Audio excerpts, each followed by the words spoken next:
তারপর হাসান একপাশে আর সোনালি আরেক পাশে শুয়ে পড়ল। সোনালি হাসানের একটি হাত শক্ত করে ধরে শুল। তারপর কিছুক্ষণের মধ্যে ঘুমিয়ে পড়ল। সোনালি ঘুমালে হাসান সোনালির দিকে তাকিয়ে রইল কতক্ষণ তাও নিজেই জানে না। এই প্রথম এতটা কাছ থেকে দেখছে ও সোনালিকে। বড্ড বেশি ভালোবেসে ফেলেছে ও সোনালিকে। সবসময় যেন চোখে হারায় ওকে। অনেকক্ষণ সোনালিকে দেখার পর হাসান উঠে সোনালির গায়ে চাদর টেনে দেয় আর কপালে একটা ভালোবাসার পরশ দিয়ে নিজেও ঘুমিয়ে পড়ে। সকালে প্রথমে ঘুম ভাঙে সোনালির। ঘুম ভেঙে তাকিয়ে দেখে হাসান ওর হাত নিজের 2 হাত দিয়ে জড়িয়ে ধরে ঘুমিয়ে আছে। অনেক মায়াবী লাগছে দেখতে ওকে। এ প্রথম সোনালির মনে হাসানের জন্য একটা অন্যরকম ভালো লাগা কাজ করছে। সোনালি কিছুক্ষণ হাসানকে দেখল, তারপর হাসানকে ডাকতে লাগলো, এই হাসান ভাইয়া, হাসান ভাইয়া, আরে ওঠ না, নামাজের সময় হয়ে গেছে তো। আমার একা উঠতে ভয় করছে, ওঠ না প্লিজ। হাসান সোনালির ডাকে তাকিয়ে দেখে ও সোনালির হাত জড়িয়ে ধরে শুয়ে আছে আর সোনালি ওর অনেক কাছে। হাসান সোনালির হাত ছেড়ে দিয়ে তাড়াতাড়ি উঠে পড়ে। তারপর দুজনে অজু করে নামাজ পড়ে নেয়। সকালে দুজনে একসাথে খেয়ে দিয়ে রেডি হয়ে কলেজের জন্য বেরিয়ে পড়ে। কলেজে পৌঁছেই হাসান অফিস রুমে চলে যায় আর সোনালি ক্লাসে যাওয়ার পর সোনালি দেখে সবাই যেন কার কথা আলোচনা করছে। তাই সোনালি মার্জিয়া, আফসিয়া আর আফরোজকে জিজ্ঞেস করে, এই কি হয়েছে রে, সবাই কি আলোচনা করছে এত? সোনালির কথার উত্তরে আফসিয়া বলে, আরে আমাদের কলেজে নাকি হাসান স্যারের মতো সুন্দর দেখতে একটি ছেলে অ্যাডমিশন নিয়েছে। আমরা দেখিনি এখনো। শুনেছি ছেলেটার নাম নাকি শ্রাবণ। দেখতে নাকি অনেক সুন্দর আর গালে ও থুতনিতে টোল পড়ে। আফসিয়ার মুখে শ্রাবণ নামটা শুনে সোনালির বুকের মাঝে কেঁপে উঠল। তবে কি এই সেই শ্রাবণ? ওরও তো গালে থুতনিতে টোল পড়ত সোনালির মতোই। সোনালির মনটা পাগলের মতো হয়ে গেল এটা জানতে যে ওটা সে শ্রাবণ কিনা। সোনালির মনটা যেন কিছুতেই মন বসছে না। তাই সোনালি কাউকে কিছু না বলে বাসায় চলে এলো। তারপর ওর শাশুড়ি মনিরা বেগমকে বলে নিজের বাবার বাড়ি চলে গেল। এদিকে হাসান কলেজে কোথাও সোনালিকে খুঁজে না পেয়ে পাগলের মতো হয়ে গেল। হাসান সবাইকে সোনালির ব্যাপারে জিজ্ঞেস করল। তখন আফসিয়া বলল, স্যার, সোনালিকে আমি একটা ছেলের কথা বলি। ওই যে আমাদের কলেজে নতুন অ্যাডমিশন নিয়েছে না শ্রাবণ নামের ছেলেটা, ওর কথা বলেছিলাম। আর সোনালি ওর কথা শুনে কেমন পাগলের মতো করে কলেজ থেকে চলে গেল। হাসান আফসিয়ার কাছে কথাগুলো শুনে তাড়াতাড়ি বাসায় ওর আম্মুর কাছে ফোন দিল। আসসালামু আলাইকুম। ওয়ালাইকুম আসসালাম। আম্মু, সোনালিকে বাসায় গেছে? হ্যাঁ এসেছিল তো। কেন, তোকে বলে আসেনি? এসেছিল মানে? ও এখন কোথায়? আমায় তো কিছু বলেনি। ও কোথায় এখন? সোনালি কলেজ থেকে কেমন পাগলের মতো এলো। তারপর আমায় বলল বাবার বাসায় যাবে। আমি জিজ্ঞেস করলাম কেন যাবে, কিন্তু ও কিছু বলল না, শুধু বলল খুব দরকার। তারপর আমার থেকে অনুমতি নিয়ে গাড়ি করে চলে গেল। আচ্ছা ঠিক আছে, রাখি আম্মু, আমি একটু পরেই বাসায় আসছি। তারপর ফোন কেটে দিল হাসান। আর নানা রকমের চিন্তা এসে ঘিরে ধরল ওর মাথায়। সোনালি কেন এভাবে চলে গেল, আবার ওর বাবার বাড়ি কেন গেল, সব চিন্তায় প্রায় পাগলের মতো অবস্থা ওর। কোনো মতে ক্লাস শেষ করে বেরিয়ে পড়ল হাসান বাসার উদ্দেশ্যে। বাসায় এসে দেখে এখনও সোনালি বাসায় ফেরেনি। তাই হাসানও আর দেরি না করে বেরিয়ে পড়ে শ্বশুর বাড়ির উদ্দেশ্যে। হাসান গেটের কাছে আসতে দেখে সোনালি চলে আসছে গাড়ি নিয়ে। সোনালিকে দেখে যেন প্রাণ ফিরে পায় হাসান। হাসান লক্ষ্য করে দেখে সোনালিকে অনেক খুশি খুশি লাগছে। আর সোনালির হাতে অনেকগুলো আইসক্রিম আর একটা ফুলের তোড়া আর 3টা টেডি বিয়ার। হাসান এগুলো দেখে একটু অবাক হয়। সোনালিকে ওগুলোর ব্যাপারে কিছু জিজ্ঞেস করতে যাবে তার আগেই সোনালি ওকে পাশ কাটিয়ে বাসার মধ্যে চলে যায়। সোনালি চলে গেলে হাসান ড্রাইভারকে বলে, ড্রাইভার, সোনালি কোথায় গিয়েছিল তোমায় নিয়ে? স্যার, ম্যাডাম তো ওনার বাসায় গিয়েছিলেন।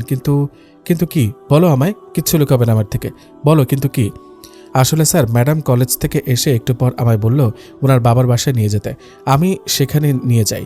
একটু পর ম্যাডাম আমায় রেখে কোথায় যেন যায়, কিন্তু যখন ফিরে আসে তখন একটা সুন্দর দেখতে ছেলেও ম্যাডামের সাথে ছিল। আর ওই ফুল, আইসক্রিম, টেডি বিয়ারগুলো ওই ছেলেটা দিয়েছে ম্যাডামকে।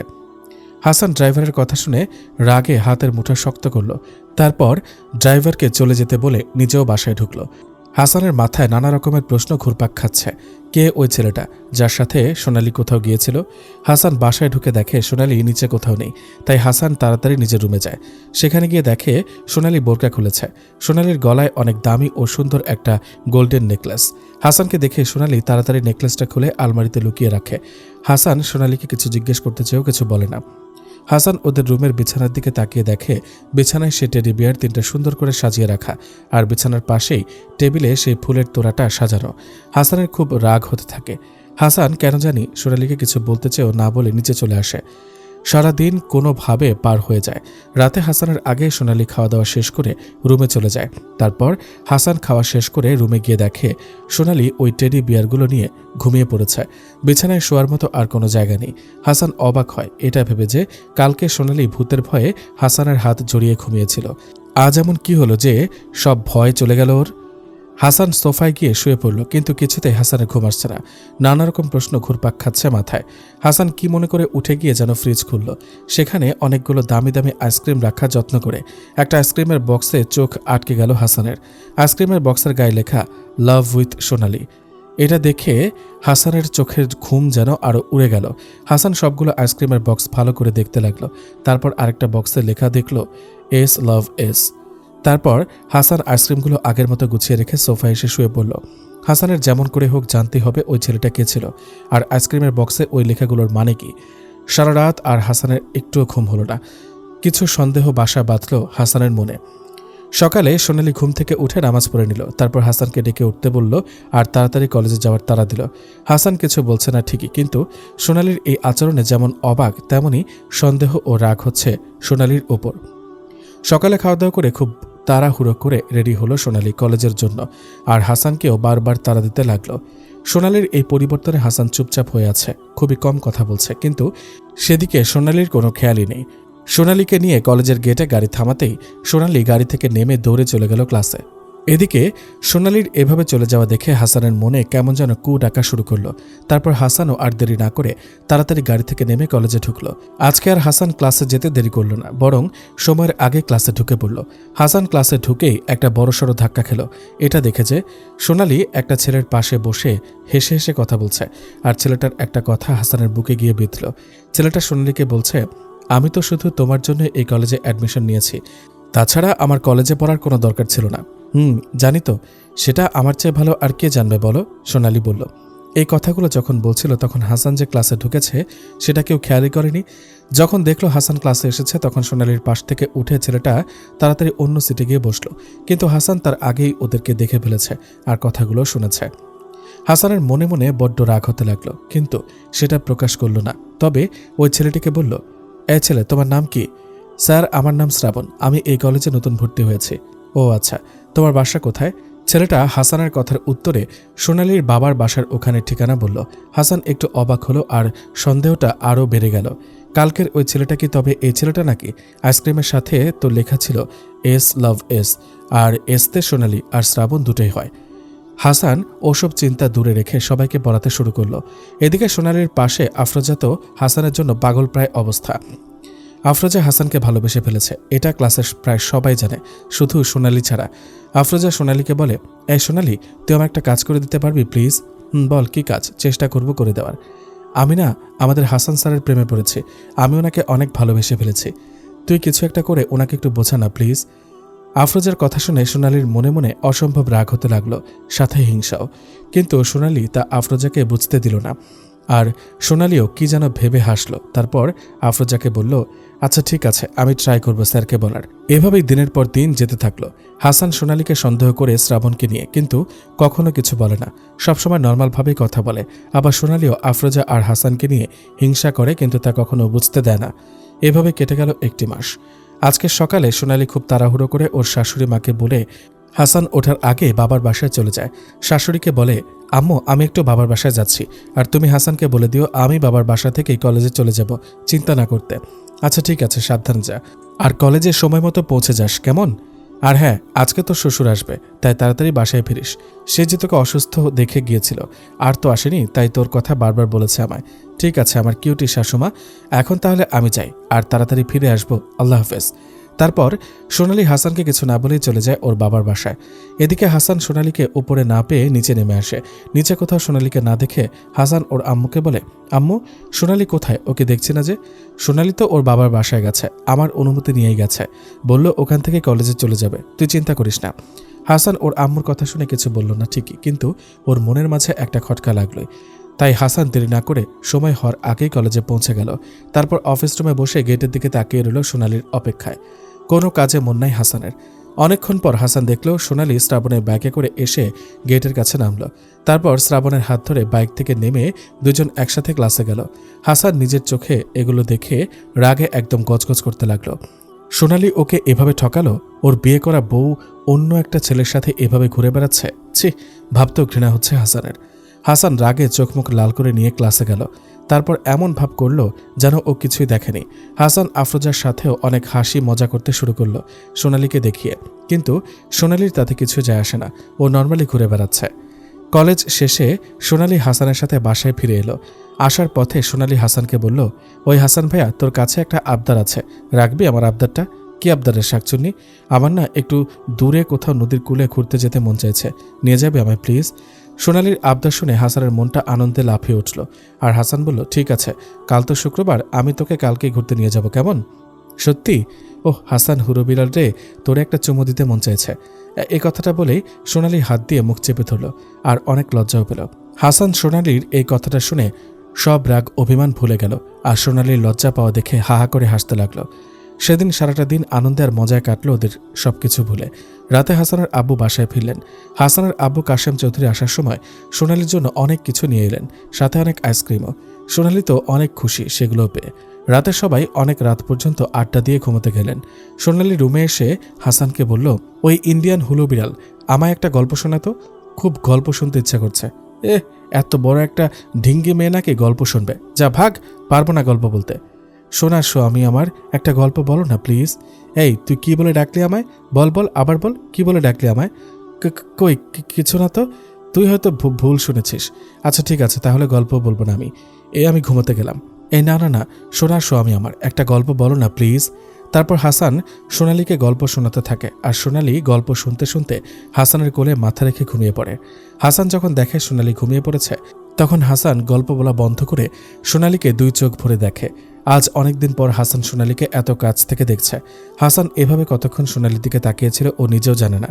তারপর হাসান সোনালিকে পরম যত্নে পাশে শুয়ে দিয়ে সোফায় ঘুমোতে যাওয়ার জন্য যখনই পা বাড়ায়, তখন দেখে সোনালি ওর শার্ট ধরে ঘুমিয়ে আছে। তখন হাসান একটা মুচকি হেসে সোনালিকে বুকে জড়িয়ে ধরে ঘুমিয়ে পড়ে। আজ প্রথম হাসান আর সোনালি এতটা কাছে। সকালে সোনালির আগে ঘুম ভেঙে যায়। সোনালি তাকিয়ে দেখে ও হাসানের বুকে শুয়ে আছে। হাসানকে দেখতে কতটা মায়াবী লাগছে। সোনালি অনেকক্ষণ হাসানের দিকে তাকিয়ে থাকে, তারপর কি যেন ভেবে একটা দুষ্টু হাসি দিয়ে হাসানের বুকে খুব জোরে একটা চিমটি দেয়। ঘুমের মাঝে চিমটি খেয়ে হাসান চিৎকার করে ওঠে আর অমনি সোনালি হাসানের মুখ চেপে ধরে বলে, ওই কুমড়ো পটাশ, খবরদার, সারের মতো চাচাবি না। তুই আমারে জড়াইয়া ধরে শুইছিস কেন রে হুলো বিড়াল? আমার ভবিষ্যৎ জামাই জানলে আমারে আর বিয়া করবে? আমার ভবিষ্যৎ নাতে নাতে কি হবে গো? ওই ভেড়া, তুই আমায় জড়ায় ধরে কেন শুলি বল? কে হই আমি তোর? ওই পেতনি শাকচুনি রাক্ষসী, কোনোদিন কারো গোস্ত খাসনি? ওরে বাবারে, আমার বুকে চিমটি দিয়ে গোস্ত খেয়ে ফেলেছে ডাইনিটা। রাতে তুই আমায় তোকে বুকে জড়িয়ে ধরে ঘুমাতে বাধ্য করেছিস, বুঝলি? আমি তো তোকে এখানে রেখে সোফায় ঘুমাতে যাচ্ছিলাম, কিন্তু তুই তো আমার শার্ট ধরে ঘুমিয়েছিলি, তাই বাধ্য হয়ে এভাবে ঘুমাতে হয়েছে আমার, পেতনি। হাসানের কথাগুলো শুনে সোনালি আর কিছু বলল না, শুধু বলল নামাজ পড়তে। তারপর সোনালি উঠে গিয়ে ওয়াশরুমে উজু করতে ঢুকল। এদিকে হাসান কিছু বুঝতে পারল না যে সোনালি ওর কথাগুলো শুনে কোনো রিয়েক্ট না করে চলে গেল কেন। কিছুক্ষণ পর সোনালি ওয়াশরুম থেকে বেরোলো। হাসান সোনালির দিকে তাকিয়ে দেখে সোনালিকে যেন কেমন দেখতে লাগছে। হাসান কিছু বলতে গিয়েও বলে না, ওয়াশরুমে চলে যায়। হাসান ওয়াশরুমে গেলে সোনালি নামাজ পড়ে নিচে চলে যায়। তারপর হাসানও নামাজ পড়ে নিচে যায়। সবাই মিলে সকালের নাস্তা করে। সারাদিন বেশ ভালোভাবে কাটে ওদের, কিন্তু সোনালি হাসানের সাথে কোনো কথা বলে না, চুপচাপ থাকে। বিকেলে হাসান সোনালিকে নিয়ে ঘুরতে বের হয়। ওরা খুব সুন্দর একটা পার্কে ঘুরতে যায়। চারিদিকে নানান রকম ফুল গাছ, ফল গাছ, আর একপাশে নদী। ওরা নদীর ধারে একটা গাছের নিচে গিয়ে বসে, কিন্তু সোনালি কোনো কথা বলছে না হাসানের সাথে। হঠাৎ হাসান সোনালির দিকে তাকিয়ে দেখে সোনালি একদিকে তাকিয়ে কেমন হাসছে, মনে হচ্ছে যেন চোখে চোখে কথা বলছে কারো সাথে। হাসান ওইদিকে তাকিয়ে দেখে শ্রাবণ দাঁড়িয়ে আছে আর সোনালির সাথেই চোখে চোখে কথা বলছে। হাসান শ্রাবণকে দেখে যেমন রাগ হয় তেমনই হয় অবাক। শ্রাবণ এখানে এলো কিভাবে? তবে কি সোনালি ওকে ডেকেছে? এমন হাজারটা প্রশ্ন হাসানের মাথা প্রায় পাগল করে দেয়। তারপর হাসান কি যেন একটা ভেবে সোনালিকে বলে, সোনালি, সোনালি, বল হাসান ভাইয়া। তুই এখানে একটু থাক, আমি তোর আর আমার জন্য আইসক্রিম কিনে আনি। থাকতে পারবি তো? ভয় পাবি না তো? হ্যাঁ পারবো, ভয় পাবো না। তুই যা আর আইসক্রিম নিয়ে ধীরে সুস্থে ফিরে আয়। তারপর হাসান চলে গেল আইসক্রিম আনতে। হাসান চলে যেতে শ্রাবণ সোনালীর কাছে এলো। হাসান আসলে আইসক্রিম আনার নাম করে দেখতে চেয়েছিল সোনালী হাসানের অনুপস্থিতিতে কি করে, তাই শ্রাবণ একটা গাছের আড়াল থেকে দেখতে লাগলো ওরা কি করে। হাসান চলে যেতে শ্রাবণ সোনালীর কাছে আসলো, আর সোনালী শ্রাবণকে দেখে উঠে দাঁড়ালো। তারপর ওরা কিসের জন্য কথা বলল কিছুক্ষণ। হাসান কথাগুলো কিছুই বুঝল না, শুধু তাকিয়ে তাকিয়ে দেখল। কথা বলার এক পর্যায়ে সোনালী শ্রাবণের বুকে মাথা রেখে কাঁদতে লাগলো, আর শ্রাবণ ওকে জড়িয়ে ধরে কি যেন বলতে লাগলো। হাসান দূর থেকে এই দৃশ্য দেখে যেন ওর মাথায় আকাশ ভেঙে পড়ল। সোনালী এটা কি করে পারল? হাসানের বিয়ে করা বউ হয়েও ও অন্য একজন পুরুষের বুকে কি করে জড়িয়ে থাকতে পারে? কই, কখনো তো হাসানকে এভাবে জড়িয়ে ধরেনি, বরং কাল রাতে একটু জড়িয়ে ধরে শুয়েছিল বলে সোনালী হাসানকে চিমটি দিয়ে কতই না গালি দিল। আর আজ এটা কি করলো ও? চেনা নেই জানা নেই এমন একটা ছেলেকেও জড়িয়ে ধরতে পারলো কি করে? হাসানের ভেতরটা যেন ভেঙে গুড়িয়ে যেতে লাগলো।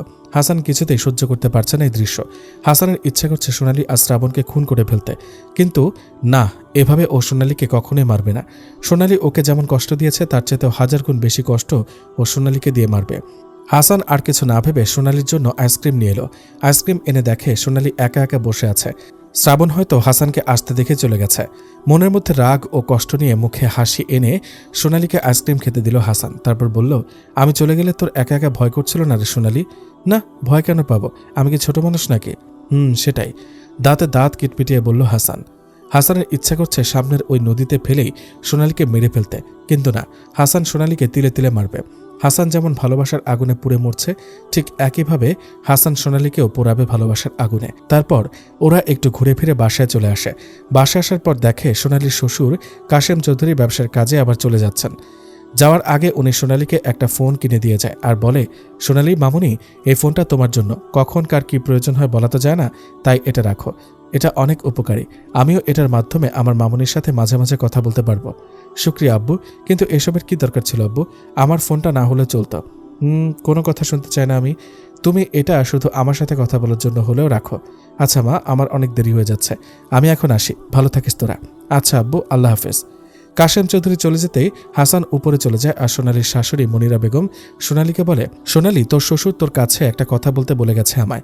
সে নিজে তো বলতে পারবে না, তাই আমায় দায়িত্ব দিয়ে গেছেন তোকে বলার জন্য। কথাটা শুধু ওনার নয়, আমারও। কি এমন কথা আম্মু যা আব্বু আমায় বলতে পারবে না, তাই তোমায় বলেছে? তোর শ্বশুরের দাদু হওয়ার শখ হয়েছে রে সোনালী, আর আমার দাদিমা হওয়ার শখ। তোদের বিয়ে হয়েছে তো অনেক দিনই হলো, এখন একটা বাচ্চা কাচ্চা উপহার দে এই বুড়ো বুড়িকে। সোনালী ওর শাশুড়ির কথা শুনে অনেক লজ্জা পেল, সাথে কি যেন ভেবে আবারও মন খারাপ করলো। তারপর কোনো উত্তর না দিয়ে উপরে চলে গেল সোনালী। ওর শাশুড়ি ভাবল লজ্জা পেয়েছে তাই পালিয়ে গেল। উপরে গিয়ে সোনালী দেখে হাসান কেমন গম্ভীর হয়ে সোফায় বসে আছে। সোনালী হাসানের কাছে গিয়ে বলল, এই হাসান ভাইয়া, আজকেও একটা গল্প বল না, আমার ঘুম আসছে না, গল্প শুনতে মন চাচ্ছে। একটা গল্প বলো না প্লিজ। শর্ত এখান থেকে, আমার এত ন্যাকামো ভালো লাগে না, আর এখন আমার ঘুম ধরেছে, যা এখান থেকে, কোনো গল্পই শোনাতে পারবো না। সোনালী হাসানের কথার উত্তরে কিছু বলল না, শুধু মন খারাপ করে গিয়ে শুয়ে পড়ল। কিছুক্ষণ পর সোনালী কারোর কথার শব্দে পেছনে ফিরে তাকালো। সোনালী দেখলো হাসান কারোর সাথে অনেক হেসে হেসে কথা বলছে। সোনালী ভালো করে বোঝার চেষ্টা করলো কার সাথে কথা বলছে হাসান। তখন দেখলো হাসান আফরোজার নাম নিচ্ছে। সোনালীর আর কিছু বুঝতে বাকি রইল না। সোনালী সেদিকে কান না দিয়ে ঘুমিয়ে পড়ল। অনেক সকালে ঘুম ভাঙল সোনালীর। ঘুম থেকে উঠে উজু করে নামাজ পড়ে নিল সোনালী। হাসানকে একবার ডাকতে গিয়েও কি ভেবে যেন ডাকলো না। তারপর নিচে চলে গেল। আজ সোনালী ওর শাশুড়ি আম্মুর সাথে কাজে হেল্প করল। তারপর প্রায় আধ ঘন্টা পর হাসান নিচে নেমে এলো। তারপর খাওয়া দাওয়া করে সোনালীকে নিয়ে কলেজের জন্য বের হলো। হাসান বা সোনালী কেউ কারোর সাথে কথা বলছে না তেমন। কলেজের গেটে গাড়ি থামতে সোনালী গাড়ি থেকে নেমে ক্লাসে চলে গেল, আর হাসান অফিস রুমে। ক্লাসের সময় হলে হাসান ক্লাসে এসে দেখে ক্লাসে শ্রাবণ বা সোনালী কেউ নেই। তখন হাসান আফসিয়াকে জিজ্ঞেস করে, আফসিয়া, তোমার বান্ধবী সোনালী কোথায়? ক্লাসে দেখছি না যে। স্যার, সোনালী তো ক্লাসে এসে শ্রাবণের সাথে কোথায় যেন চলে গেল, এখনও আসেনি। আমার মনে হয় শ্রাবণের সাথে সোনালীর প্রেম চলছে স্যার। যতটুকু জিজ্ঞেস করেছি শুধু ততটুকু উত্তর দিবা, এর বেশি কিছু বলতে বলিনি। বসো চুপ করে। অনেকটা রাগ নিয়ে কথাটা বলল হাসান। স্যার, আসতে পারি আমরা? এতক্ষণ কোথায় ছিলে তোমরা? তোমরা কি এখানে কলেজ করতে আসো না, নাকি অন্য কিছু? ক্লাসের সময় কখন হয়েছে সে খেয়াল আছে তোমাদের? রাগে গজগজ করে কথাগুলো বলল হাসান। সরি স্যার, আসলে আমরা একটু পাশেই গিয়েছিলাম, আর সোনালীর মনটা খারাপ ছিল তো আমার ভালো লাগছিল না, তাই ওকে আইসক্রিম খাওয়াতে নিয়ে গিয়েছিলাম। আর আপনি তো আমার। কথাটা শেষ হওয়ার আগে হাসান অনেক রেগে একটা ধমক দিল শ্রাবণকে। ক্লাসের সবাই হাসানের ধমকে কুকিয়ে উঠল। তারপর হাসান বলতে লাগলো, ছি, এসব কথা বলতে লজ্জা লাগে না তোমাদের? কলেজে এসব করতে আসো? বেরিয়ে যাও তোমরা আমার ক্লাস থেকে, নইলে কলেজ থেকে বের করে দিব তোমাদের আমি। শ্রাবণ হাসানের কথায় অনেক রেগে গিয়ে কিছু বলতে যাবে, তার আগেই সোনালি শ্রাবণকে চুপ করিয়ে দিয়ে হাত ধরে টেনে নিয়ে ক্লাস থেকে বেরিয়ে গেল। হাসানের এটা দেখে আরও বেশি রাগ হতে লাগলো। তারপর ওরা চলে যাওয়ার পর হাসান কোনো মতে ক্লাস শেষ করে বের হওয়ার সময় দেখল কলেজের এক কোণায় হাসানের বুকে মাথা দিয়ে বসে আছে সোনালি। হাসান আর এক মুহূর্ত দেরি না করে দাঁড়িয়ে অফিস রুমে চলে গেল। হাসান আর সোনালির জন্য অপেক্ষা করল না, বা সোনালি কোথায় সে খোঁজও নিল না। হাসান একাই বাসায় চলে এলো। হাসান বাসায় এলে ওর মা মনিরা বেগম বললেন, হাসান বাবা, তুই একা এলি যে, সোনালি কই? সোনালির কলেজে একটু কাজ ছিল, একটু পরেই চলে আসবে, মিথ্যা বলল হাসান। তারপর হাসান সোজা নিজের রুমে চলে গেল। রুমে গিয়ে নিচে বাইকের শব্দ শুনে জানলা দিয়ে তাকিয়ে দেখল সোনালি শ্রাবণের বাইকে করে এসে গেটে থামল। তারপর সোনালি শ্রাবণকে যেন কি বলল, আর শ্রাবণ সোনালির গালে হাস করে কি যেন বলে চলে গেল। হাসান নিজের চোখে এসব দেখে হাতের কাছের পানি গ্লাসটা আছাড় দিয়ে ভেঙে ফেলল। গ্লাসের টুকরাগুলো পুরো রুমে ছড়িয়ে ছিটিয়ে পড়ল। সোনালি রুমে এসে খেয়াল না করে একটা কাচের টুকরায় পা দিতেই চিৎকার করে উঠল। হাসান না চাওয়া সত্ত্বেও ভালোবাসার টানে দৌড়ে এসে সোনালিকে ধরে বলল, একটু দেখে চলতে পারিস না? ইস, কতখানি কেটে গেল। তারপর হাসান সোনালিকে কোলে তুলে নিয়ে বিছানার ওপর বসিয়ে দিল, আর সোনালির পায়ের কাচের টুকরা বের করে ঔষধ লাগিয়ে ব্যান্ডেজ করে দিল। সোনালি শুধু এক নজরে হাসানের কাণ্ড দেখছে, কোনো কথা বলছে না, যেন কোনো ঘোরের মধ্যে আছে সোনালি। ব্যান্ডেজ করা হয়ে গেলে সোনালি হাসানকে বলল, হাসান ভাইয়া, আমার তোর সাথে কিছু কথা আছে, শ্রাবণ আর আমার ব্যাপারে। সোনালির মুখে শ্রাবণ নামটা শুনতেই হাসান রাগে গজগজ করে উঠল। তারপর বলল, তোদের ব্যাপারে কোনো কথা শুনতে চাই না আমি।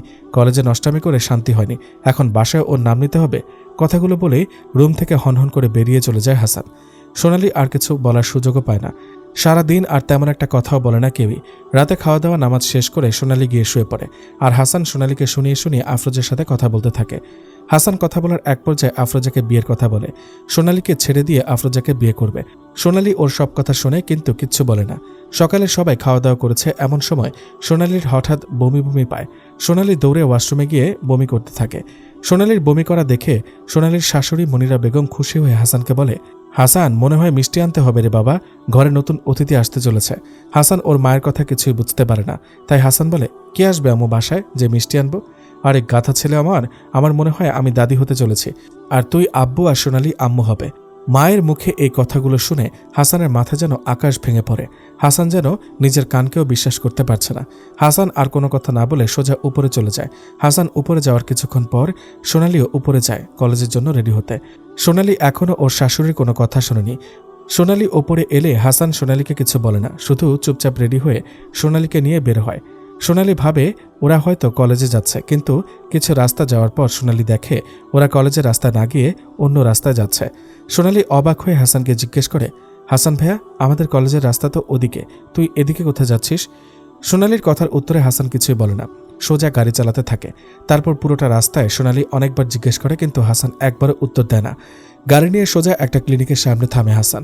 সোনালি হাসানকে বলে, এই পাগল ছেলে, সকালে একটু কি বমি করেছি আর পায়ে একটা হালকা কাজ ঢুকেছিল বলে ক্লিনিকে আসতে হবে? আরে আমি ঠিক আছি তো, আমার কিচ্ছু হয়নি, এ দেখ আমি একদম সুস্থ। সোনালি মনে মনে অনেক খুশি যে হাসান ওর জন্য এতটা ভাবছে। সোনালির কথার কোনো উত্তর দিল না হাসান, সোজা সোনালির হাত ধরে ক্লিনিকের মধ্যে নিয়ে গেল। তারপর সোনালিকে বসিয়ে রেখে হাসান আলাদাভাবে ডাক্তারকে বলল, ডাক্তার, ও আমার ওয়াইফ সোনালি সকালে অনেক বমি করেছিল, একটু চেক করে বলবেন প্লিজ, আমি কি বাবা হতে যাচ্ছি নাকি? আপনি কোনো চিন্তা করবেন না মিস্টার হাসান, আমি দেখছি, তারপর বলছি আপনাকে। উনি একজন গাইনি মহিলা ডাক্তার রুকাইয়া। তারপর ডাক্তার রুকাইয়া সোনালিকে ভেতরে নিয়ে যায়। প্রায় 30 মিনিট পর সোনালিকে নিয়ে বেরিয়ে আসে হাসি মুখে। তারপর কেবিনে বসে বলে, মিস্টার হাসান, গুড নিউজ, আপনি বাবা হতে চলেছেন। মিস সোনালি অন্তঃসত্ত্বা। ডাক্তারের মুখে এই কথা শুনে হাসান এবং সোনালি দুজনের মাথায় যেন আকাশ ভেঙে পড়ে। হাসান মুখে হাসি এনে ডাক্তারকে বলে, অনেক ধন্যবাদ ডাক্তার রুকাইয়া আপনাকে, আপনি নিজেও জানেন না আজকে আপনি আমার কি উপকার করলেন। তারপর আর কোনো কথা বলে না। ডাক্তারের বিল মিটিয়ে হাসান সোনালির হাত ধরে নিয়ে বাইরে বেরিয়ে আসে। তারপর গাড়িতে করে সোজা কোথায় যেন যেতে থাকে, একদম অচেনা একটা রাস্তা, যে রাস্তায় সোনালি কখনো আসেনি আগে। সোনালি যেন স্তব্ধ হয়ে গেছে, কোনো কথা বলছে না ও। হাসান প্রচণ্ড স্পিডে গাড়ি চালাচ্ছে আর রাগে গজগজ করছে ও। তারপর গাড়ি নিয়ে একটা বাড়ির সামনে গিয়ে থামে হাসান। সোনালির হাত ধরে টানতে টানতে সেই বাড়িতে ঢুকেও। বাড়িটা একদম নির্জন একটা জায়গায়। সোনালির অনেক ভয় হতে থাকে, না জানি হাসান কি করে বসে। হাসান সোনালিকে নিয়ে ধাক্কা দিয়ে ফ্লোরে ছুঁড়ে ফেলে দেয়, তারপর দরজা লাগিয়ে দেয়। চিন্তা করিস না, এখানে কেউ থাকে না, তাই তোকে যদি আমি এখানে খুনও করি কেউ টের পাবে না।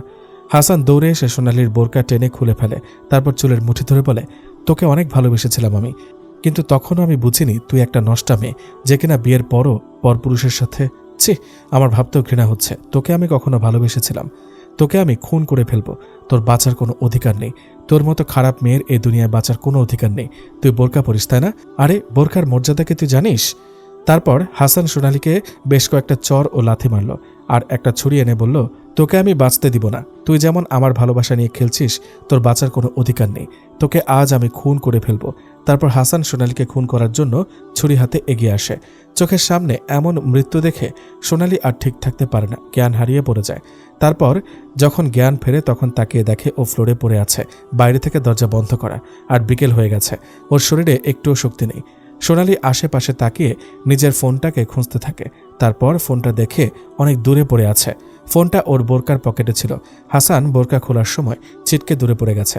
সোনালী কোনো মতে ফোনের কাছে গিয়ে শ্রাবণের নাম্বারে ফোন করে। হ্যালো সোনালী, এই কই তুমি? সকাল থেকে তোমার কোনো খোঁজ নেই, কলেজেও আসলে না।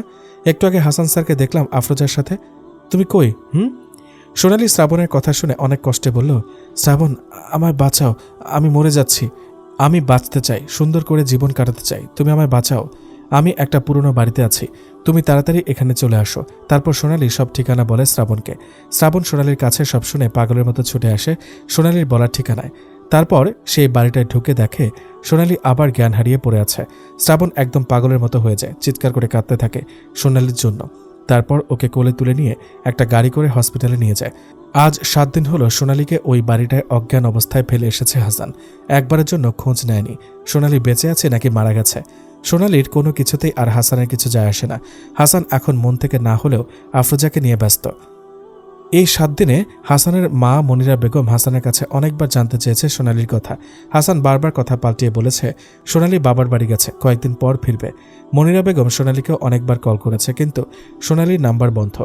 হাসানের কারণে মনিরা বেগম সোনালীদের বাসায় যেতে পারেনি। 7 দিনের দিন সকালবেলা হাসান রেডি হচ্ছে কলেজে যাওয়ার জন্য। এমন সময় ডোরবেলের শব্দ। হাসান দরজা খুলে দেখে একটা বড় প্যাকেট পার্সেল এসেছে ওর নামে। হাসান পার্সেলটা কালেক্ট করে উপরে লেখা দেখে সোহান খান শ্রাবণ নাম লেখা। নামটা পড়েই হাসানের কেমন যেন বুকের মাঝে কেঁপে ওঠে, কারণ নামটা ওর পরিচিত। হাসান আর দেরি না করে পার্সেলটা নিয়ে সোজা নিজের রুমে নিয়ে যায়।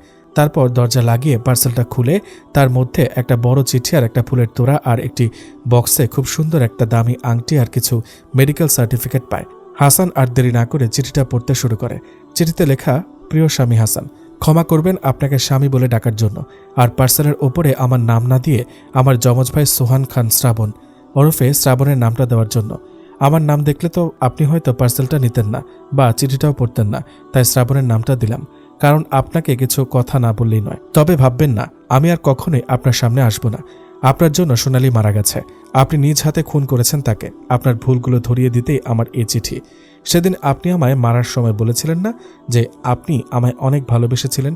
আরে ভালোবাসা কাকে বলে সেটা কি আপনি জানেন? জানি সঠিক উত্তর আপনি কখনোই দিতে পারবেন না, কারণ আপনি কখনো কাউকে ভালোই বাসেননি। ভালোবাসার অপর নাম বিশ্বাস ভরসা। কাউকে ভালোবাসলে তাকে খুন করতে চাওয়া তো দূরের কথা, তার গায়ে কখনো একটু আঘাত করাও সম্ভব নয়। আর আপনি তো শুধু আমায় আঘাত নয়, বরং আমায় একটা নষ্টা মেয়ে বলেছেন। আর যে ভালোবাসায় বিশ্বাসী নাই সেটাকে ভালোবাসা কিভাবে বলা যায়?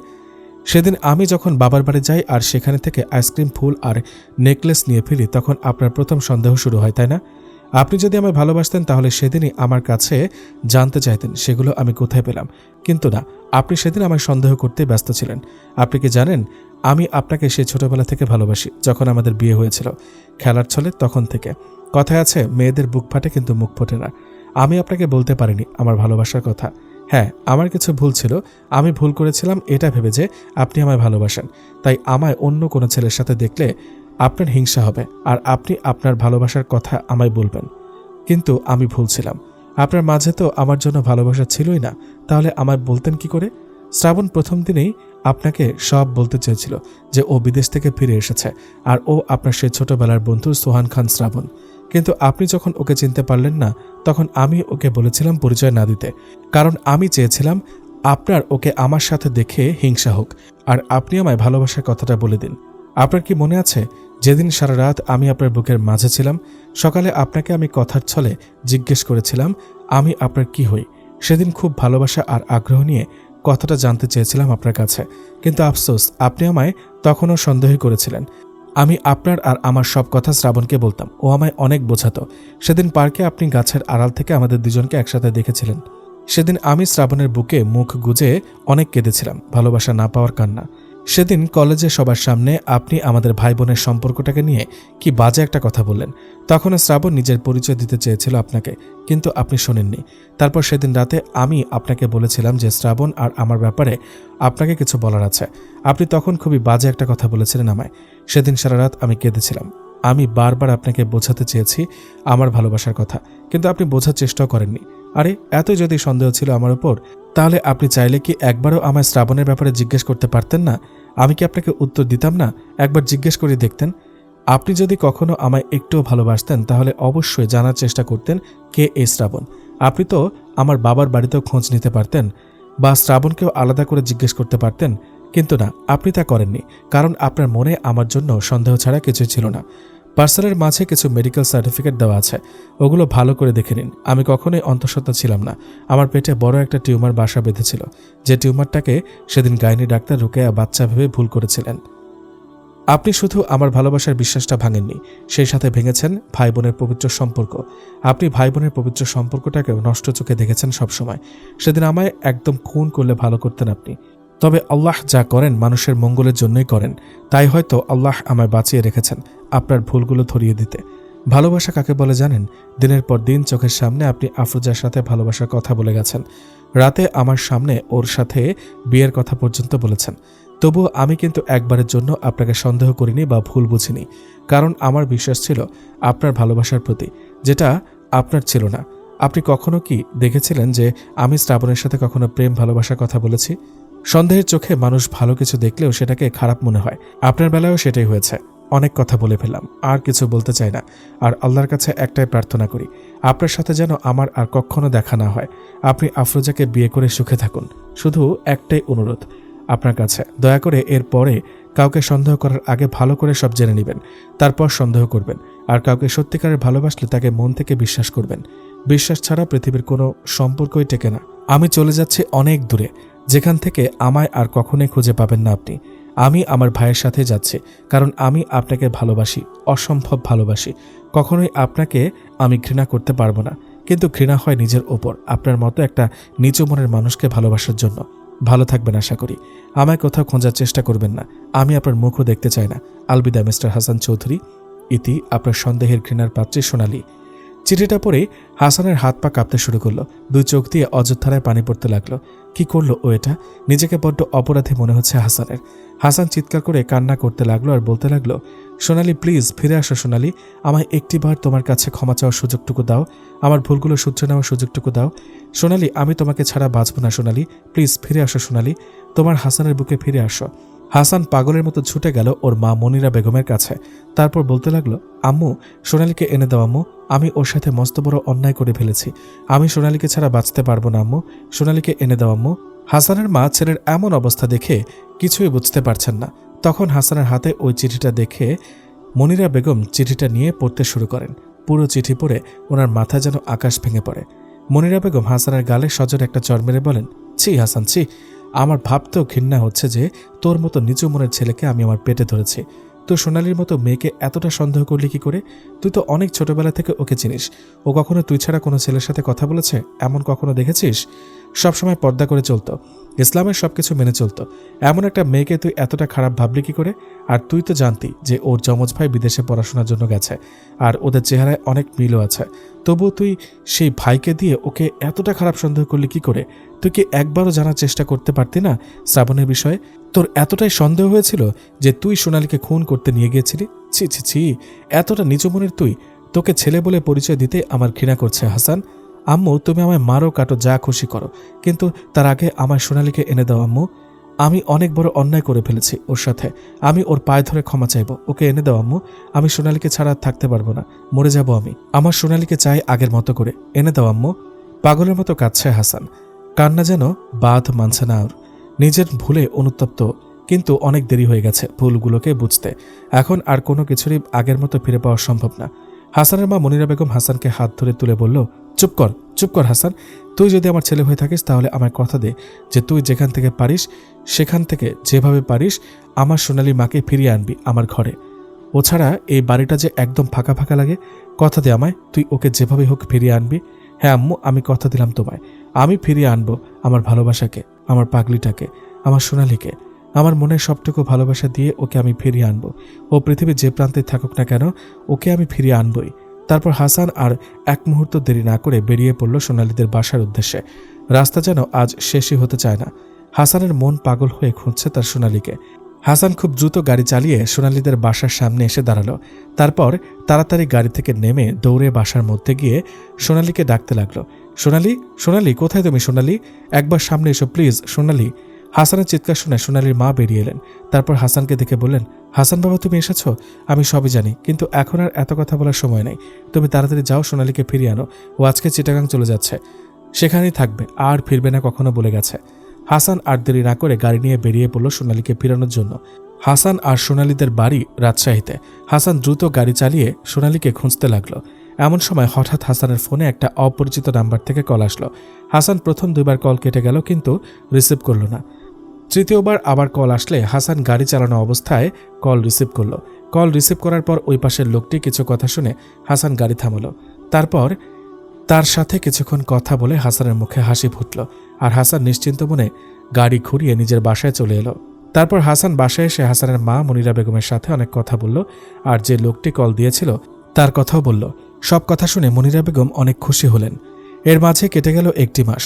সোনালী চিটাগংয়ের একটি কলেজে ভর্তি হয়ে পড়াশোনা করছে। শ্রাবণও একই কলেজে আছে। এই 1 মাসে হাসানের সাথে কোনো প্রকার যোগাযোগ হয়নি সোনালীর। সোনালী সারাদিন হাসি খুশি থাকলেও রাতে তার চোখের পানিতে বালিশ ভেজে। সোনালী ভাবে হয়তো হাসান সত্যি ওকে কখনো ভালোবাসেনি, তাই একবারও ওর খবর নেওয়ার চেষ্টা করেনি। বড্ড অভিমান জমে আছে সোনালীর মনে। আজ সকালে কলেজে আসার পর সোনালী সকলের কাছে শুনতে পেল যে কলেজে নাকি নতুন একজন টিচার আসবে, আর সেই টিচার নাকি প্রচণ্ড রাগী স্বভাবের। কথাটা শুনে সোনালীর বুকের ভেতরটা কেমন যেন ধুকধুক করে উঠল। ওর কেন জানি না মনে হচ্ছে হাসান আসবে ওর টিচার হয়ে। সোনালীর আজকে আর কোনো পড়ায় মন বসল না। ও শুধু মাথার মধ্যে একটা কথাই ঘুরপাক খাচ্ছে যে কে আসতে চলেছে টিচার হয়ে। সোনালী শ্রাবণকে কথার ছলে জিজ্ঞেস করলো, শ্রাবণ তুমি কি জানো কালকে আমাদের কলেজের নতুন টিচার আসবে? তার নাম কি? কই না তো। কেন, কে আসবে টিচার হয়ে? হাসান স্যার আসবে নাকি? তুমি এত ছটফট করছো যে? ওই গন্ডার গরু গাথা যদি কলেজের টিচার হয়ে আসে না, তাহলে আমি এই কলেজ থেকে চলে যাব। আর ওই গাথার কথা শুনে আমি ছটফট করব কোন দুঃখেরে? এই কথাগুলো বলে সোনালী মুখ বাঁকিয়ে রুমে গিয়ে শুয়ে পড়ল। আর শ্রাবণ যেন কি ভেবে মুচকি মুচকি হাসল। পরদিন সকালে সোনালী আর শ্রাবণ রেডি হয়ে কলেজে চলে এলো। কলেজে আসার পর থেকে সোনালীর মনটা কেমন যেন ছটফট করতে লাগলো। ওর বারবার মনে হতে লাগলো হাসান আসবে ওর জন্য এই কলেজের টিচার হয়ে। সোনালীর 2 চোখ যেন হাসানকে খুঁজছে, কিন্তু মনের মাঝে জমে আছে হাজারো অভিমান। সোনালীদের ক্লাস শুরু হয়ে গেল, কিন্তু এখনও নতুন স্যারের কোনো দেখা নেই। এদিকে সোনালীর মনও বসছে না কিছুতে। শ্রাবণ সোনালীর এমন ছটফট করতে দেখে বলল, এই সোনালী, কি হয়েছে তোমার? এমন ছটফট করছো কেন সোনা? আপনি, তোমার কি শরীর খারাপ লাগছে? বাসায় যাবে? না রে শ্রাবণ, তেমন কিছু না, আমি ঠিক আছি। তারপর প্রায় 1 ঘন্টা পর সোনালীদের ক্লাসে কলেজের প্রিন্সিপাল ঢুকল। তারপর সকলকে উদ্দেশ্য করে বলল, ছাত্র ও ছাত্রীরা, তোমরা হয়তো সকলেই জানো আজকে তোমাদের নতুন একজন টিচার আসার কথা ছিল। আজ থেকে মিস্টার হাসান চৌধুরী তোমাদের নতুন ইংলিশ টিচার। কই মিস্টার হাসান চৌধুরী, ভেতরে আসুন। হাসানের নামটা শুনতেই সোনালীর হার্টবিট যেন দ্বিগুণ গতিতে চলতে লাগলো। তারপর যখন হাসান ক্লাসে ঢুকল, তখন সোনালী হাসানের দিকে তাকিয়ে দেখে হাসানকে আগের থেকেও বেশি সুন্দর লাগছে দেখতে। সোনালী যেন চোখে সরাতে পারছে না হাসানের থেকে। ওর মনে সব রাগ অভিমান যেন কোথায় মিলিয়ে গেছে। হাসান ক্লাসরুমে ঢোকার সাথে সাথেই সোনালীর পাশে বসা কিছু মেয়ে আস্তে আস্তে করে বলে উঠল, ওয়াও। সোনালী ওই মেয়েদের এমন করে ওয়াও বলা দেখে শরীরে যেন আগুন ধরে গেল রাগে। আর মনে মনে বলতে লাগলো, ওই রাক্ষসী ডাইনির দলগুলো, তোদের সাহস তো কম না? তোরা আমার সামনে আমার 10টা না 5টা না একটা মাত্র বরের দিকে এমন করে তাকিয়ে আবার ওয়াও বলছিস? ইচ্ছা করছে সবগুলোকে ধরে গোবর পানিতে চুবাই। সোনালী মনে মনে ওদের বকা দিতে ব্যস্ত। এদিকে হাসান আর শ্রাবণ সোনালীর দিকে তাকিয়ে মুচকি মুচকি হাসছে। তারপর প্রিন্সিপাল হাসানকে সকলের সাথে পরিচয় করিয়ে দিতে লাগলো। এদিকে কয়েকটা মেয়ে এমন করে হাসানের দিকে তাকিয়ে আছে যেন এখনই ধরে বিয়ে করে নিবে। সোনালীর রাগে শরীর জ্বলে যাচ্ছে এসব দেখে। হাসান একে একে সকলের সাথে পরিচিত হতে লাগলো। তারপর এলো সোনালীর পালা। হাসান সোনালীকে বলল, এই যে মিস বোরকাওয়ালি, আপনার পরিচয় দিন। সোনালির হঠাৎ এর আগের বারের কান ধরে দাঁড়িয়ে থাকার কথা মনে পড়ে গেল, আর সাথে সাথে লাফিয়ে উঠে বলতে শুরু করলো, বলছি সব বলছি, প্লিজ আমায় কান ধরে দাঁড়িয়ে থাকতে বলবেন না স্যার। সোনালির এমন কথা শুনে সবাই অবাক হয়ে সোনালির দিকে তাকালো, আর হাসানেরও সে আগের বারের কথা মনে পড়ে গেল। অমনি হাসান হাহা করে হেসে দিল। হাসানের হাসি দেখে ক্লাসের সবাইও সোনালির দিকে তাকিয়ে হাসতে লাগলো। সোনালি সকলের হাসি খুশি দেখে খুব লজ্জা পেল আর ভীষণ রাগও হতে লাগলো। তারপর হাসান সোনালিকে বলল, এই মেয়ে, আমি তোমায় পরিচয় দিতে বললাম আর তুমি কিনা কান ধরে দাঁড়িয়ে থাকার কথা বলছো? কান ধরে দাঁড়িয়ে থাকতে খুব ভালো লাগে বুঝি তোমার? হাসানের কথা শুনে সোনালির প্রচণ্ড রাগ হলো। তারপর মনে মনে একটা দুষ্টুমি বুদ্ধি এঁটে বলল, না মানে আসলে হয়েছে কি স্যার, আমি এর আগে যে কলেজে পড়তাম সেই কলেজের একটা স্যার ছিল, তার নামও আপনার মতোই হাসান। লোকটা 1 নম্বরে খচ্চর, খাটাস আর নিম পাতার মতো তেতো ছিল। সবসময় মুখটাকে রাম ছাগলের মতো করে রাখত। তো সেই স্যারের কথার উত্তর দিতে আমার একটু দেরি হয়েছিল, তো তাই আমায় ওই বজ্জাত স্যারটা কান ধরে দাঁড় করিয়ে রেখেছিল, তাই এমন বললাম আর কি। হাসান সোনালির কথা শুনে বলতে লাগলো, এই মেয়ে, তুমি তো দেখি খুব বেয়াদব, স্যারের সম্পর্কে কেউ এমন বাজে কথা বলে নাকি? এ বাবা, আপনি রেগে যাচ্ছেন কেন? স্যার, আমি কি আপনার কথা বলেছি নাকি? আমি তো বললাম অন্য কলেজের রামছাগল থুকু স্যারের কথা। হাসান বুঝতে পারল সোনালি রাগ ও অভিমানের কারণে এমন বলছে, তাই আর বেশি কথা না বাড়িয়ে সোনালিকে বসতে বলল। তারপর সকলের উদ্দেশ্যে বলতে লাগলো, প্রিয় ছাত্রছাত্রীরা, আমি তোমাদের সকলের নতুন ইংলিশ টিচার। তোমাদের সকলের সাথে পরিচিত হয়ে আমার অনেক ভালো লাগলো। কাল থেকে সবাই মন দিয়ে পড়াশোনা শুরু করবে ইনশাআল্লাহ। আমি কিন্তু খুব রাগী, তাই আমার ক্লাসের পড়া ঠিকমতো না পেলে শাস্তি পেতে হবে। আর কলেজ ছেড়েও কেউ যেতে পারবে না। কেউ এই কলেজ ছেড়ে অন্য কলেজে চলে যেতে চাইলে আমি তাকে অন্য কোথাও অ্যাডমিশন নিতে দেব না। আমার সকল কলেজের প্রিন্সিপালদের সাথে ভালো জানাশোনা আছে, তাদের অ্যাডমিশন দিতে মানা করে দেব। তাই বিষয়টা সবাই মাথায় রাখবে আশা করি। কথাগুলো হাসান সোনালির দিকে তাকিয়ে বলল। সোনালি ওপরে অনেক রাগ হলেও মনে মনে অনেক খুশি লাগছে হাসানকে পেয়ে। শত হলেও হাসান ওর ভালোবাসা, ওর স্বামী। কিন্তু অতিরিক্ত অভিমানের কারণে সোনালি হাসানের সাথে এমন ব্যবহার করেছে যেন সোনালি হাসানকে চেনেই না, আর হাসানও সোনালির সাথে অপরিচিতর মতোই ব্যবহার করছে। হাসান মনে মনে বলছে, সোনালি, আমি এখানে এসেছি শুধুমাত্র তোমার জন্য, তোমার ভালোবাসা জয় করে সব অভিমান ভেঙে তোমায় আবার আমার বাড়িতে বধূ বেশে নিয়ে যাব বলে। আর ইনশাল্লাহ এবার আর কোনো ভুল হবে না। তোমায় ভালোবাসা ছাড়া কখনোই আর কোনো প্রকার সন্দেহ বা কষ্ট দেব না আমি। আর তোমায় নিয়ে যাওয়ার জন্য সর্ববিষয়ে আমায় সাহায্য করবে আমার একমাত্র শালাবাবু শ্রাবণ। সেদিন যখন হাসান সোনালিকে খুঁজতে পাগলের মতো গাড়ি চালিয়ে আসছিল, তখন হাসানের কাছে একটি ফোন আসে। ফোনের ওই প্রান্তের লোকটি ছিল সোনালির যমজ ভাই শ্রাবণ। শ্রাবণ সেদিন ফোন করে হাসানকে বলে, আসসালামু আলাইকুম হাসান স্যার, আমি শ্রাবণ, তোমার শালাবাবু। ওয়ালাইকুম আসসালাম। শ্রাবণ, তুমি? সোনালি কোথায়? আমি আমার ভুল বুঝতে পেরেছি, আমি সোনালিকে ছাড়া বাঁচব না। প্লিজ তুমি বলো তোমরা কোথায়, আমি আমার সোনালিকে ফিরিয়ে আনতে চাই। চিন্তা করো না মিস্টার দুলাভাই, তোমার এই শালাবাবু থাকতে কোনো চিন্তা নেই। আমার একমাত্র বোন সোনালিকে তুমি অবশ্যই ফিরে পাবে, কিন্তু তার আগে তোমায় ধৈর্য ধরে আমার কথা মতো কিছু কাজ করতে হবে, তাহলে তুমি আগের মতো করে সোনালিকে পাবে। কি কাজ করতে হবে বলো আমায়। সোনালিকে ফিরে পাওয়ার জন্য আমি সবকিছু করতে রাজি। তারপর শ্রাবণের কথা মতোই এই 1 মাস হাসান সোনালির সামনে আসেনি। হাসান আর শ্রাবণ প্ল্যান করে হাসানকে ওদের কলেজের টিচার করে নিয়ে আসছে। সেদিন হাসান বাসায় ফিরে ওর মা মনিরা বেগমকে সবকিছু জানায়। মনিরা বেগম অনেক খুশি হন সব শুনে, আর হাসানকে শ্রাবণের কথা মতো চলতে বলেন মনিরা বেগম। হাসান তার পরদিন আফরোজাকে সব সত্যি কথা খুলে বলে সোনালির ব্যাপারে। তারপর আফরোজার কাছে ক্ষমা চায়। আফরোজা সবকিছু জানার পর নিজের ভুল বুঝতে পারে আর কান্না করে হাসান আর সোনালির এক হওয়ার জন্য দোয়া করে চলে যায়। কিছুদিনের মধ্যে আফরোজার বিয়ে হয়ে গেছে, ও এখন সুখের সংসার করছে। এদিকে সোনালি মনে মনে ভাবছে, তুই যে কারণে এখানে থেকে থাকিস না কেন হাসান ভাই, আমি কখনোই আর তোর কাছে ফিরে যাব না, কখনোই তোকে ক্ষমা করতে পারবো না। আমি অনেক বেশি ভালোবেসেছিলাম আমি তোকে, কিন্তু তুই সন্দেহের আড়ালে কখনোই আমার ভালোবাসাটা বুঝিসনি, খুন করতে চেয়েছিলি আমায়। আমি আর কখনোই তোর কাছে ফিরে যাব না মিস্টার হাসান চৌধুরী। কলেজ শেষ করে যে যার মতো বাসায় চলে গেল। সোনালি বাসায় যাওয়ার পর ওর যেন আর কোনো কাজ করতে মন বসছে না। না চাওয়া সত্ত্বেও শুধু হাসানের কথাই মনে পড়ছে। সোনালি আর শ্রাবণ একসাথে দুপুরের খাবার খাচ্ছিল। এমন সময় হঠাৎ সোনালি বলে ওঠে, এ শ্রাবণ, হাসান ভাইয়া এখানে কোথায় উঠেছে রে, তুই কি জানিস? কথাটা বলে সোনালি হাত দিয়ে মুখ চেপে ধরল। কি বলে ফেললো ও? কখনোই হাসানের ব্যাপারে কিছু জানতে বা শুনতে চায় না, তবুও কেন বলল ও হাসানের কথা? সোনালি আর এক মুহূর্ত দেরি না করে শ্রাবণ কিছু বলার আগেই অন্য রুমে দৌড়ে চলে গেল। আর শ্রাবণ সব বুঝতে পেরে মুচকি মুচকি হাসতে লাগলো। শ্রাবণ মনে মনে বলল, সোনালি, আমি জানি তোমার আর হাসানের মাঝে যে দূরত্ব সৃষ্টি হয়েছে সেটা ভুল করে হলেও আমার জন্যে। আমি যদি তোমাদের মাঝে এমন অপরিচিত হয়ে ঢুকে না পড়তাম তাহলে আজ তোমরা একসাথে থাকতে। তাই তোমাদের দুজনকে কিভাবে মেলানো যায় তা আমার দায়িত্ব। সোনালি নিজের রুমে গিয়ে দরজা লাগিয়ে বিছানায় শুয়ে কান্না করতে লাগলো। খুব কষ্ট হচ্ছে সোনালির নিজের ভালোবাসার মানুষ থেকে দূরে থাকতে, কিন্তু তবুও ও ফিরবে না হাসানের কাছে। যত কষ্টই হোক না কেন ফিরে যাবে না আর।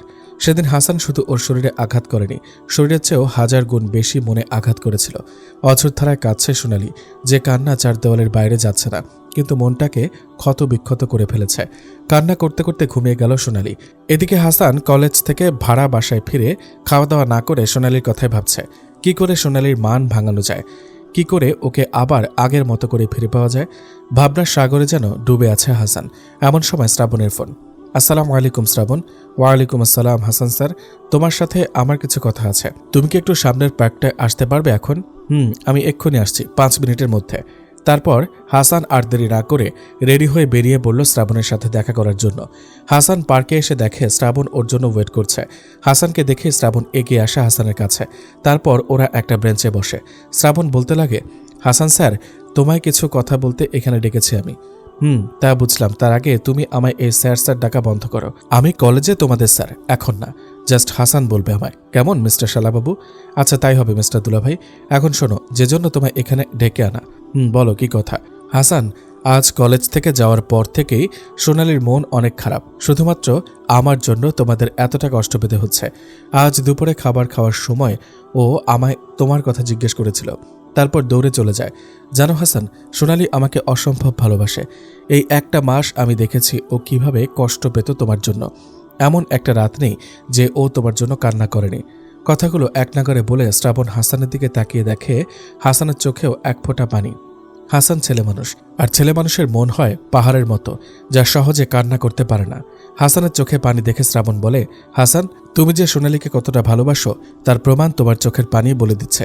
কাউকে সত্যিকারের ভালো না বাসলে কখনোই চোখে পানি আসবে না। এখন কান্না না করে আমি যেভাবে বলবো সেভাবে কাজ করে যাও, ইনশাআল্লাহ সব আগের মতো হবেই হবে। তারপর হাসান আর শ্রাবণ অনেকক্ষণ কথা বলল। তারপর যে যার বাসায় ফিরে গেল। সারা রাত আর হাসানের বা সোনালির কারোরই ঘুম হলো না। হাসান চিন্তা করছে কি করে সে সোনালির মন জয় করবে, আর সোনালি চিন্তা করছে কি করে হাসানকে দূরে ঠেলে দিবে। সকালবেলা তাড়াতাড়ি রেডি হয়ে সবার আগে কলেজে গেল হাসান। হাসানের মনটা যেন সোনালিকে একবার সামনাসামনি বোরকা ছাড়া দেখতে পাগল পাগল লাগছে। কতগুলো দিন হয়ে গেল হাসান সোনালিকে দেখেনি বোরকা ছাড়া। হাসান সোনালির অপেক্ষায় তাকিয়ে রইল গেটের দিকে, কিন্তু সবাই এলো, সোনালির আসার নাম নেই। বাধ্য হয়ে হাসান শ্রাবণের কাছে কল দিতে যাবে, ঠিক তখনই শ্রাবণের কল এলো হাসানের ফোনে। আসসালামু আলাইকুম শ্রাবণ, সোনালি কোথায়? এখনো কলেজে আসলো না যে? ওয়ালাইকুম আসসালাম। হাসান, সোনালিকে দেখতে চাইলে তাড়াতাড়ি বাইরে আসো। হাসান শ্রাবণের ফোন কেটে দিয়ে তাড়াতাড়ি কলেজ থেকে বাইরে বের হয়। আর বাইরে বেরিয়ে সোনালির কাণ্ড দেখে রীতিমতো বড় একটা ধাক্কা খায় হাসান। সামনে তাকিয়ে দেখে সোনালি একটা আইসক্রিমওয়ালাকে দাঁড় করিয়ে তার থেকে সবগুলো আইসক্রিম বাসায় নিয়ে গেছে, কিন্তু এখন আর সব টাকা শোধ করতে পারছে না বলে আইসক্রিমওয়ালার সাথে এক প্রকার যুদ্ধ শুরু হয়ে গেছে সোনালির। হাসান কিছু না বলে শুধু হা করে তাকিয়ে থেকে দেখছে। হঠাৎ আবার হাসানের ফোন বেজে উঠল। ফোন আসাতে হাসানের জন্য ধ্যান ভাঙল। হ্যাঁ শ্রাবণ বলো। ওই মিস্টার দুলাভাই, তোমার কি দাঁড়িয়ে দাঁড়িয়ে তামসা দেখার জন্য সোনালির খবর দিলাম নাকি? যে হা করে ওদের ঝগড়া শুনছ? তাড়াতাড়ি যাও আর সোনালির সব টাকা পরিশোধ করে দাও। তারপর আমি যা বলছি সেই মতো কাজ করো, তাড়াতাড়ি যাও। হাসান আর দেরি না করে ফোন কেটে দিয়ে তাড়াতাড়ি সোনালির কাছে গেল। তারপর আইসক্রিমওয়ালাকে বলল, এই যে ভাই, কি হয়েছে এখানে? এত গ্যাঞ্জাম করছেন কেন? আরে ভাই আর বললেন না, এই বোরকা পরা আপাটা আমার সব আইসক্রিম কিনে নিয়ে গেছে, একটাও বাদ দেয়নি। আর এখন আমায় টাকা দিচ্ছে মাত্র অর্ধেক আইসক্রিমের, বাকি টাকা চাইছে বলে কালকে দিবে, কিন্তু আমার আজকেই টাকা লাগবে, বাকি দিতে পারবো না। তাই বাকি আইসক্রিমগুলো ফেরত চাইছে বলে কেমন ঝগড়া করছে দেখেন, ঝগড়াটা মাইয়া একটা। সোনালি, উনি যা বলছেন তা কি সত্যি? কি হলো, উত্তর দিচ্ছ না কেন? বলো, উনি যা বলছে তা কি সত্যি? না মানে আসলে হয়েছে কি স্যার, আমার আইসক্রিমগুলো ওই ফাজিল লোকটা অন্যের কাছে বেচতে চায়, কিন্তু আমার আইসক্রিম অন্যের হাতে দেখলে তো আমি হার্ট অ্যাটাক করব, তাই সবগুলো নিয়ে নিয়েছে। কিন্তু আমার কাছে তো অত টাকা নেই, আর আমার ফাজিল ভাইটাও যে কই গেছে ফোনটাও ধরছে না, এখন আমি টাকা পাবো কোথায়? তাই ওনাকে বললাম যে কালকে বাকি টাকা দিয়ে দেবো, কিন্তু উনি তো আমার সাথে ঝগড়া শুরু করলো। হাসান সোনালির কথা শুনে হাসবে না কাঁদবে কিছুই বুঝতে পারছে না, তাই বলল, আচ্ছা ঠিক আছে, তুমি ক্লাসে যাও, আমি আইসক্রিমের বিল দিয়ে দিচ্ছি, তুমি পরে আমায় শোধ করে দিও। Thank you sir, thank you. তারপর হাসান আইসক্রিমওয়ালার সব টাকা শোধ করে দিয়ে পেছনে ঘুরে দেখে সোনালি এখনও দাঁড়িয়ে আছে। তাই হাসান সোনালিকে জিজ্ঞেস করে, কি হলো, তুমি এখনও ক্লাসে যাওনি? এখনও এখানে দাঁড়িয়ে আছো কেন? আমি এখন ক্লাস করতে পারবো না স্যার। আপনি ক্লাসে যান, আমি বাড়ি যাব। কেন ক্লাস করতে পারবে না কেন? আর এখন বাসায় গিয়ে কি করবে শুনি যে ক্লাস করবে না? আমি এখন বাসায় গিয়ে আইসক্রিম খাবো। ওই বজ্জাত ফাজিল আইসক্রিমওয়ালার সাথে ঝগড়ার জন্য এখন পর্যন্ত একটাও আইসক্রিম খেতে পারিনি, তাই এখন বাসায় গিয়ে আইসক্রিম খাবো। হাসান আর নিজের হাসি ধরে রাখতে পারল না, হা হা করে হেসে দিল আর বলল, ওই আইসক্রিম পাগলি সোনালি, তুই কি কোনোদিন বড় হবি না? সারা জীবন কি এমন ছোট্ট মানুষই করে যাবে নাকি, পাগলি একটা? হাসানের মুখে সেই আগের মতো কথা শুনে সোনালির বুকের মাঝে ধুক করে উঠল। সোনালি আর একটা মুহূর্ত না দাঁড়িয়ে সোজা নিজের বাসার দিকে হাঁটা দিল। হাসান ব্যাপারটা বুঝতে পেরে চুপ করে গেল। তারপর ক্লাসে গিয়ে ক্লাস নেওয়া শুরু করলো। এদিকে সোনালি বাসায় পৌঁছায় হাসানের কথা ভাবতে ভাবতে আইসক্রিম খেতে লাগলো। হাসানের ভাবনায় সোনালি কখন সবগুলো আইসক্রিম খেয়ে শেষ করে ফেলেছে ও নিজেই জানে না। যখন খেয়াল হলো সব আইসক্রিম খাওয়া শেষ, তখন দেখলো অলরেডি ওর নাক দিয়ে পানি পড়া শুরু হয়েছে, আর হাঁচি হাঁচি করা তো আছেই। কলেজ শেষ করে শ্রাবণ আর হাসান অনেক গল্প করলো সোনালিকে কি করে মানানো যায় তা নিয়ে। তারপর যে যার মতো বাসার দিকে হাঁটা দিল। শ্রাবণ বাসায় এসে অনেকবার ডোরবেল টিপল, কিন্তু সোনালির কোনো সারা শব্দ নেই। অনেকবার কলও দিল, কিন্তু সোনালি তবুও ফোন ধরছে না। দেখে শ্রাবণ ওর ডুপ্লিকেট চাবি দিয়ে দরজা খুলল। তারপর সোনালি রুমে গেল, কিন্তু সেখানে সোনালি নেই। শ্রাবণ ওর নিজের রুমেও সোনালিকে খুঁজল, কিন্তু সোনালি সেখানেও নেই।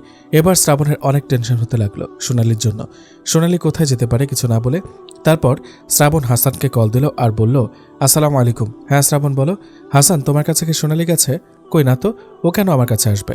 কেন, কি হয়েছে শ্রাবণ, তোমার কণ্ঠ এমন শোনাচ্ছে কেন? হাসান, আমি বাসায় আসার পর সোনালিকে কোথাও খুঁজে পাচ্ছি না, খুব টেনশন হচ্ছে আমার। সোনালি কখনো এভাবে না বলে কোথাও যায় না। হাসান, সোনালিকে পাওয়া যাচ্ছে না। এই কথা শুনেই পাগলের মতো ছুটে আসলো শ্রাবণদের বাসায়। যখন দরজার কাছে এসে পৌঁছালো হাসান, তখন বাসার ভেতর থেকে শ্রাবণের গলায় শুনতে পেল, এই সোনালি, এই কথা বলছো না কেন? কি হয়েছে তোমার? এই আপনি প্লিজ কথা বলো আমার সাথে। হাসান শ্রাবণের এমন কথা বলা শুনে যেন আরও বেশি পাগল হয়ে গেল সোনালিকে হারাবার ভয়ে। দৌড়ে হাসান শ্রাবণের কাছে গেল। গিয়ে দেখে সোনালি অজ্ঞান হয়ে পড়ে আছে শ্রাবণের কোলে। গায়ে হাত দিয়ে দেখে গা যেন পুড়ে যাচ্ছে প্রচণ্ড জ্বরে। আর পাশেই পড়ে আছে প্রায় 25 থেকে 30টার মতো আইসক্রিমের খালি প্যাকেট। হাসানের আর বুঝতে বাকি রইল না কি ঘটেছিল। হাসান সোনালির মাথা শ্রাবণের কোল থেকে নিজের কোলে নিয়ে সোনালিকে পাগলের মতো বলতে লাগলো, ওই সোনালি, ওই কথা বল না প্লিজ আমার সাথে। দেখ আমি তোর হাসান, আমায় বকা দিবি না, আমার সাথে ঝগড়া করবি না, সেই আগের মতো কথা বল না প্লিজ। অঝোর ধারায় কাঁদতে লাগলো হাসান। হাসানের কান্না দেখে শ্রাবণ বলল, হাসান, আমাদের এভাবে বসে থাকলে চলবে না, তুমি সোনালিকে ওর রুমে নিয়ে শুয়ে দাও, আমি ডাক্তার নিয়ে আসছি। তারপর শ্রাবণ চলে গেল ডাক্তার আনতে, আর হাসান সোনালিকে কোলে তুলে সোনালির রুমে শুয়ে দিল। সোনালিকে শুয়ে দেওয়ার পর হাসান ওর জ্ঞান ফেরানোর অনেক চেষ্টা করল পানি দিয়ে, কিন্তু কিছুতে জ্ঞান ফিরছে না সোনালির। হাসান প্রচণ্ড ভয় পেয়ে গেল সোনালিকে হারানোর। হাসানের চোখ দিয়ে পানি পড়তে লাগলো। শ্রাবণ ডাক্তার নিয়ে আসলো সোনালির কাছে। এসে দেখে এখনও সোনালির জ্ঞান ফেরেনি। ডাক্তার সোনালিকে দেখে শ্রাবণকে বলল, তাড়াতাড়ি বালতিতে করে পানি নিয়ে আসুন, ওর মাথায় পানি ঢালতে হবে, জ্বর অনেক বেশি উঠে গেছে। আর আপনারা দুইজন ওর কি হন? আমি ওর যমজ ভাই শ্রাবণ, আর উনি ওর স্বামী হাসান। তাহলে আপনাকে একটা কাজ করতে হবে মিস্টার হাসান, আমি ওনাকে একটা ইনজেকশন দিয়ে দিচ্ছি, আপনারা ওর মাথায় পানি ঢালুন, তারপর আপনি ওর সারা শরীর ভেজা কাপড় দিয়ে মুছিয়ে দিন, তাহলে জ্বর কমে যাবে। আমি ওর শরীর মুছে দিব কিভাবে? ডাক্তার কিছু জিজ্ঞেস করতে যাবে তার আগে শ্রাবণ বলে ওঠে, আচ্ছা ঠিক আছে ডাক্তার, আপনি যেমন বললেন তেমনই হবে, আপনি এখন ওকে ইনজেকশনটা দিয়ে দিন, আমি বালতিতে পানি আনছি। তারপর শ্রাবণ পানি আনতে চলে গেল, আর ডাক্তার সোনালিকে একটা ইনজেকশন দিল। তারপর কিছু ঔষধের নাম লিখে একটা প্রেসক্রিপশন করে দিয়ে হাসানকে বলল, মিস্টার হাসান, আপনার স্ত্রীর সারা শরীর ভেজা কাপড় দিয়ে মুছে দিয়ে তারপর জ্ঞান ফিরলে কিছু খাইয়ে এই ঔষধগুলো নিয়ম করে খাইয়ে দিবেন, ইনশাল্লাহ সুস্থ হয়ে যাবেন উনি। ওহ, আরেকটা কথা, আপনার স্ত্রীর ঠান্ডা খাওয়া একদম বন্ধ, অন্তত 3 মাস। আমি এখন আসি, যা যা বললাম তাই করেন। তারপর শ্রাবণ পানি এনে হাসানের কাছে দিয়ে ডাক্তারের সাথে চলে গেল, আর হাসানকে বলল দরজা লাগিয়ে দিতে, ওর আসতে দেরি হবে, ওষুধগুলো কিনে তারপর ফিরবে। হাসান দরজা লাগিয়ে দিল, তারপর সোনালির মাথায় অনেকক্ষণ পানি ঢাললো, কিন্তু শরীর কি করে মুছে দিবে এটা নিয়ে চিন্তায় পড়ে গেল হাসান। এদিকে শরীর না মুছে দিলেও তো সমস্যা। অনেক চিন্তা ভাবনার পর হাসান ঠিক করলো সোনালির শরীরে যতটুকু বেরিয়ে আছে শুধু ততটুকুই মুছে দিবে। তাই একটা পরিষ্কার কাপড় ভিজিয়ে সোনালির হাত বা ও গলার নিচে দিয়ে মুছে দিল। তারপর হালকা একটু পানির ছিটা দিতে সোনালির জ্ঞান ফিরল। সোনালির জ্ঞান ফিরল ঠিকই, কিন্তু ওর কোনো খেয়াল নেই, জ্বরের ঘরে কি বলছে না বলছে কিছুই জানে না। সোনালির জ্ঞান ফেরার পর হাসানকে বলতে লাগলো, এই আপনি কে, এখানে কি করছেন? আমার প্রাণের স্বামী হাসান কই? ওকে নিয়ে আসেন, আমার সাথে ঝগড়া করবে। মাতালের মতো করে কথা বলছে সোনালি। আমি তো তোমার স্বামী হাসান। আমায় চিনতে পারছো না সোনালি? বলো কি বলবে আমায়? ও তুই সে বজ্জাত রাক্ষস খোকস কুমির আফ্রিকান হাতি কলকাতার হুলো বিড়াল হাসান। তোকে বকা দিতে আমার হেব্বি লাগে। আর তার চাইতে বেশি কি ভালো লাগে জানিস? তুই যখন আমি ঘুমিয়ে আছি ভেবে আমার কপালে চুমু দিস তখন। হাসান সোনালির কথা শুনে জিজ্ঞেস করলো, আমি তোর কপালে চুমু দিতাম সেটা তুই কি করে জানলি? তুই তখন ঘুমিয়ে থাকতি না? আমি তখন তোর আদর খাবো বলে ঘুমের ভাব ধরে থাকতাম, কিন্তু তুই কি কিপটারে আমার শুধু একটাই আদর দিতি, বেশি কেন দিস নাই? আচ্ছা তোর সাথে যে আমি এত কথা বলছি তুই ক্যাটারে? আমার বর কই? আমি আমার বরের কাছে যাব, অনেক আদর খাবো। আচ্ছা আচ্ছা কান্না করিস না, তুই আগে সুস্থ হ, তারপর তোকে তোর বরের কাছে নিয়ে যাব, কেমন? হাসান বুঝতে পারছে যে সোনালি যা বলছে সবই জ্বরের ঘোরে। এখন ওর কোনো খেয়াল নেই ও কি বলছে না বলছে, তবে হাসানের ওর কথাগুলো শুনতে খুব ভালো লাগছে।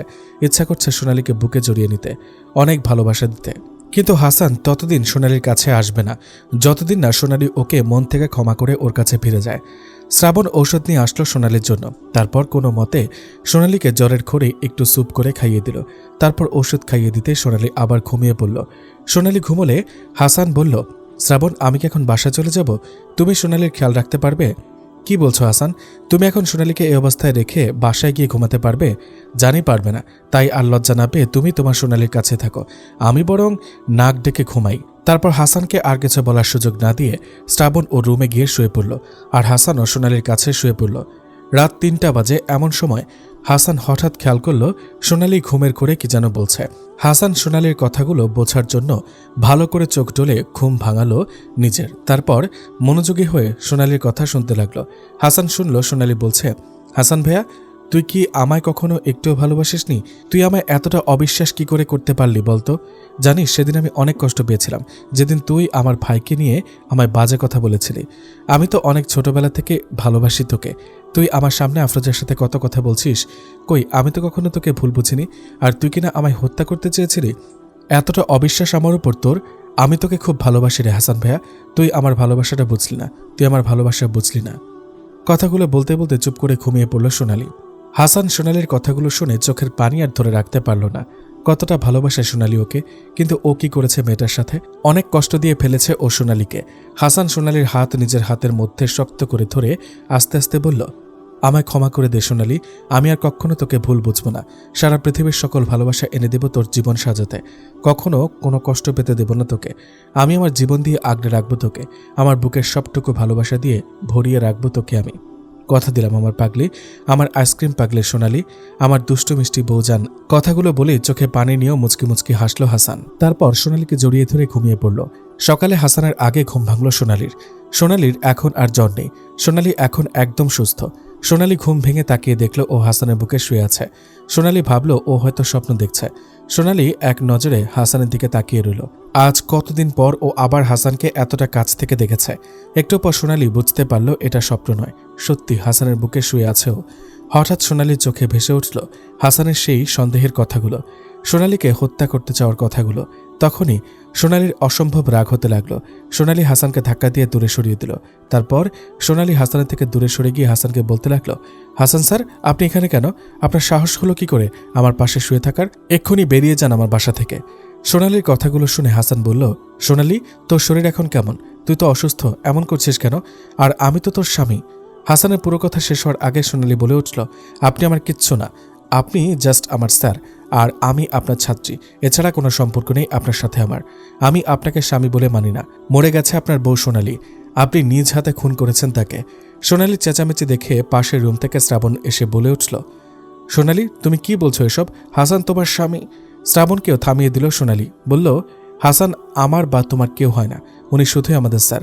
ওনাকে এখান থেকে চলে যেতে বলো শ্রাবণ, আমি ওনাকে সহ্য করতে পারছি না, চলে যেতে বলো ওনাকে। কথাগুলো বলতে বলতে সোনালি নিচে পড়ে গেল জ্ঞান হারিয়ে। হাসান দৌড়ে গিয়ে সোনালিকে ধরল, তারপর বিছানায় শুয়ে দিয়ে শ্রাবণকে ওর খেয়াল রাখতে বলে কান্না করতে করতে চলে গেল হাসান। হাসানের অনেক কষ্ট হচ্ছে সোনালির কথা ভেবে। আজ ওর জন্য ওর সোনালির এই অবস্থা। হাসান চলে গেলে শ্রাবণ পানির ছিটা দিয়ে সোনালির জ্ঞান ফেরাল। সোনালির জ্ঞান ফিরতেই সোনালি আশপাশে তাকিয়ে দেখে হাসান কোথাও নেই।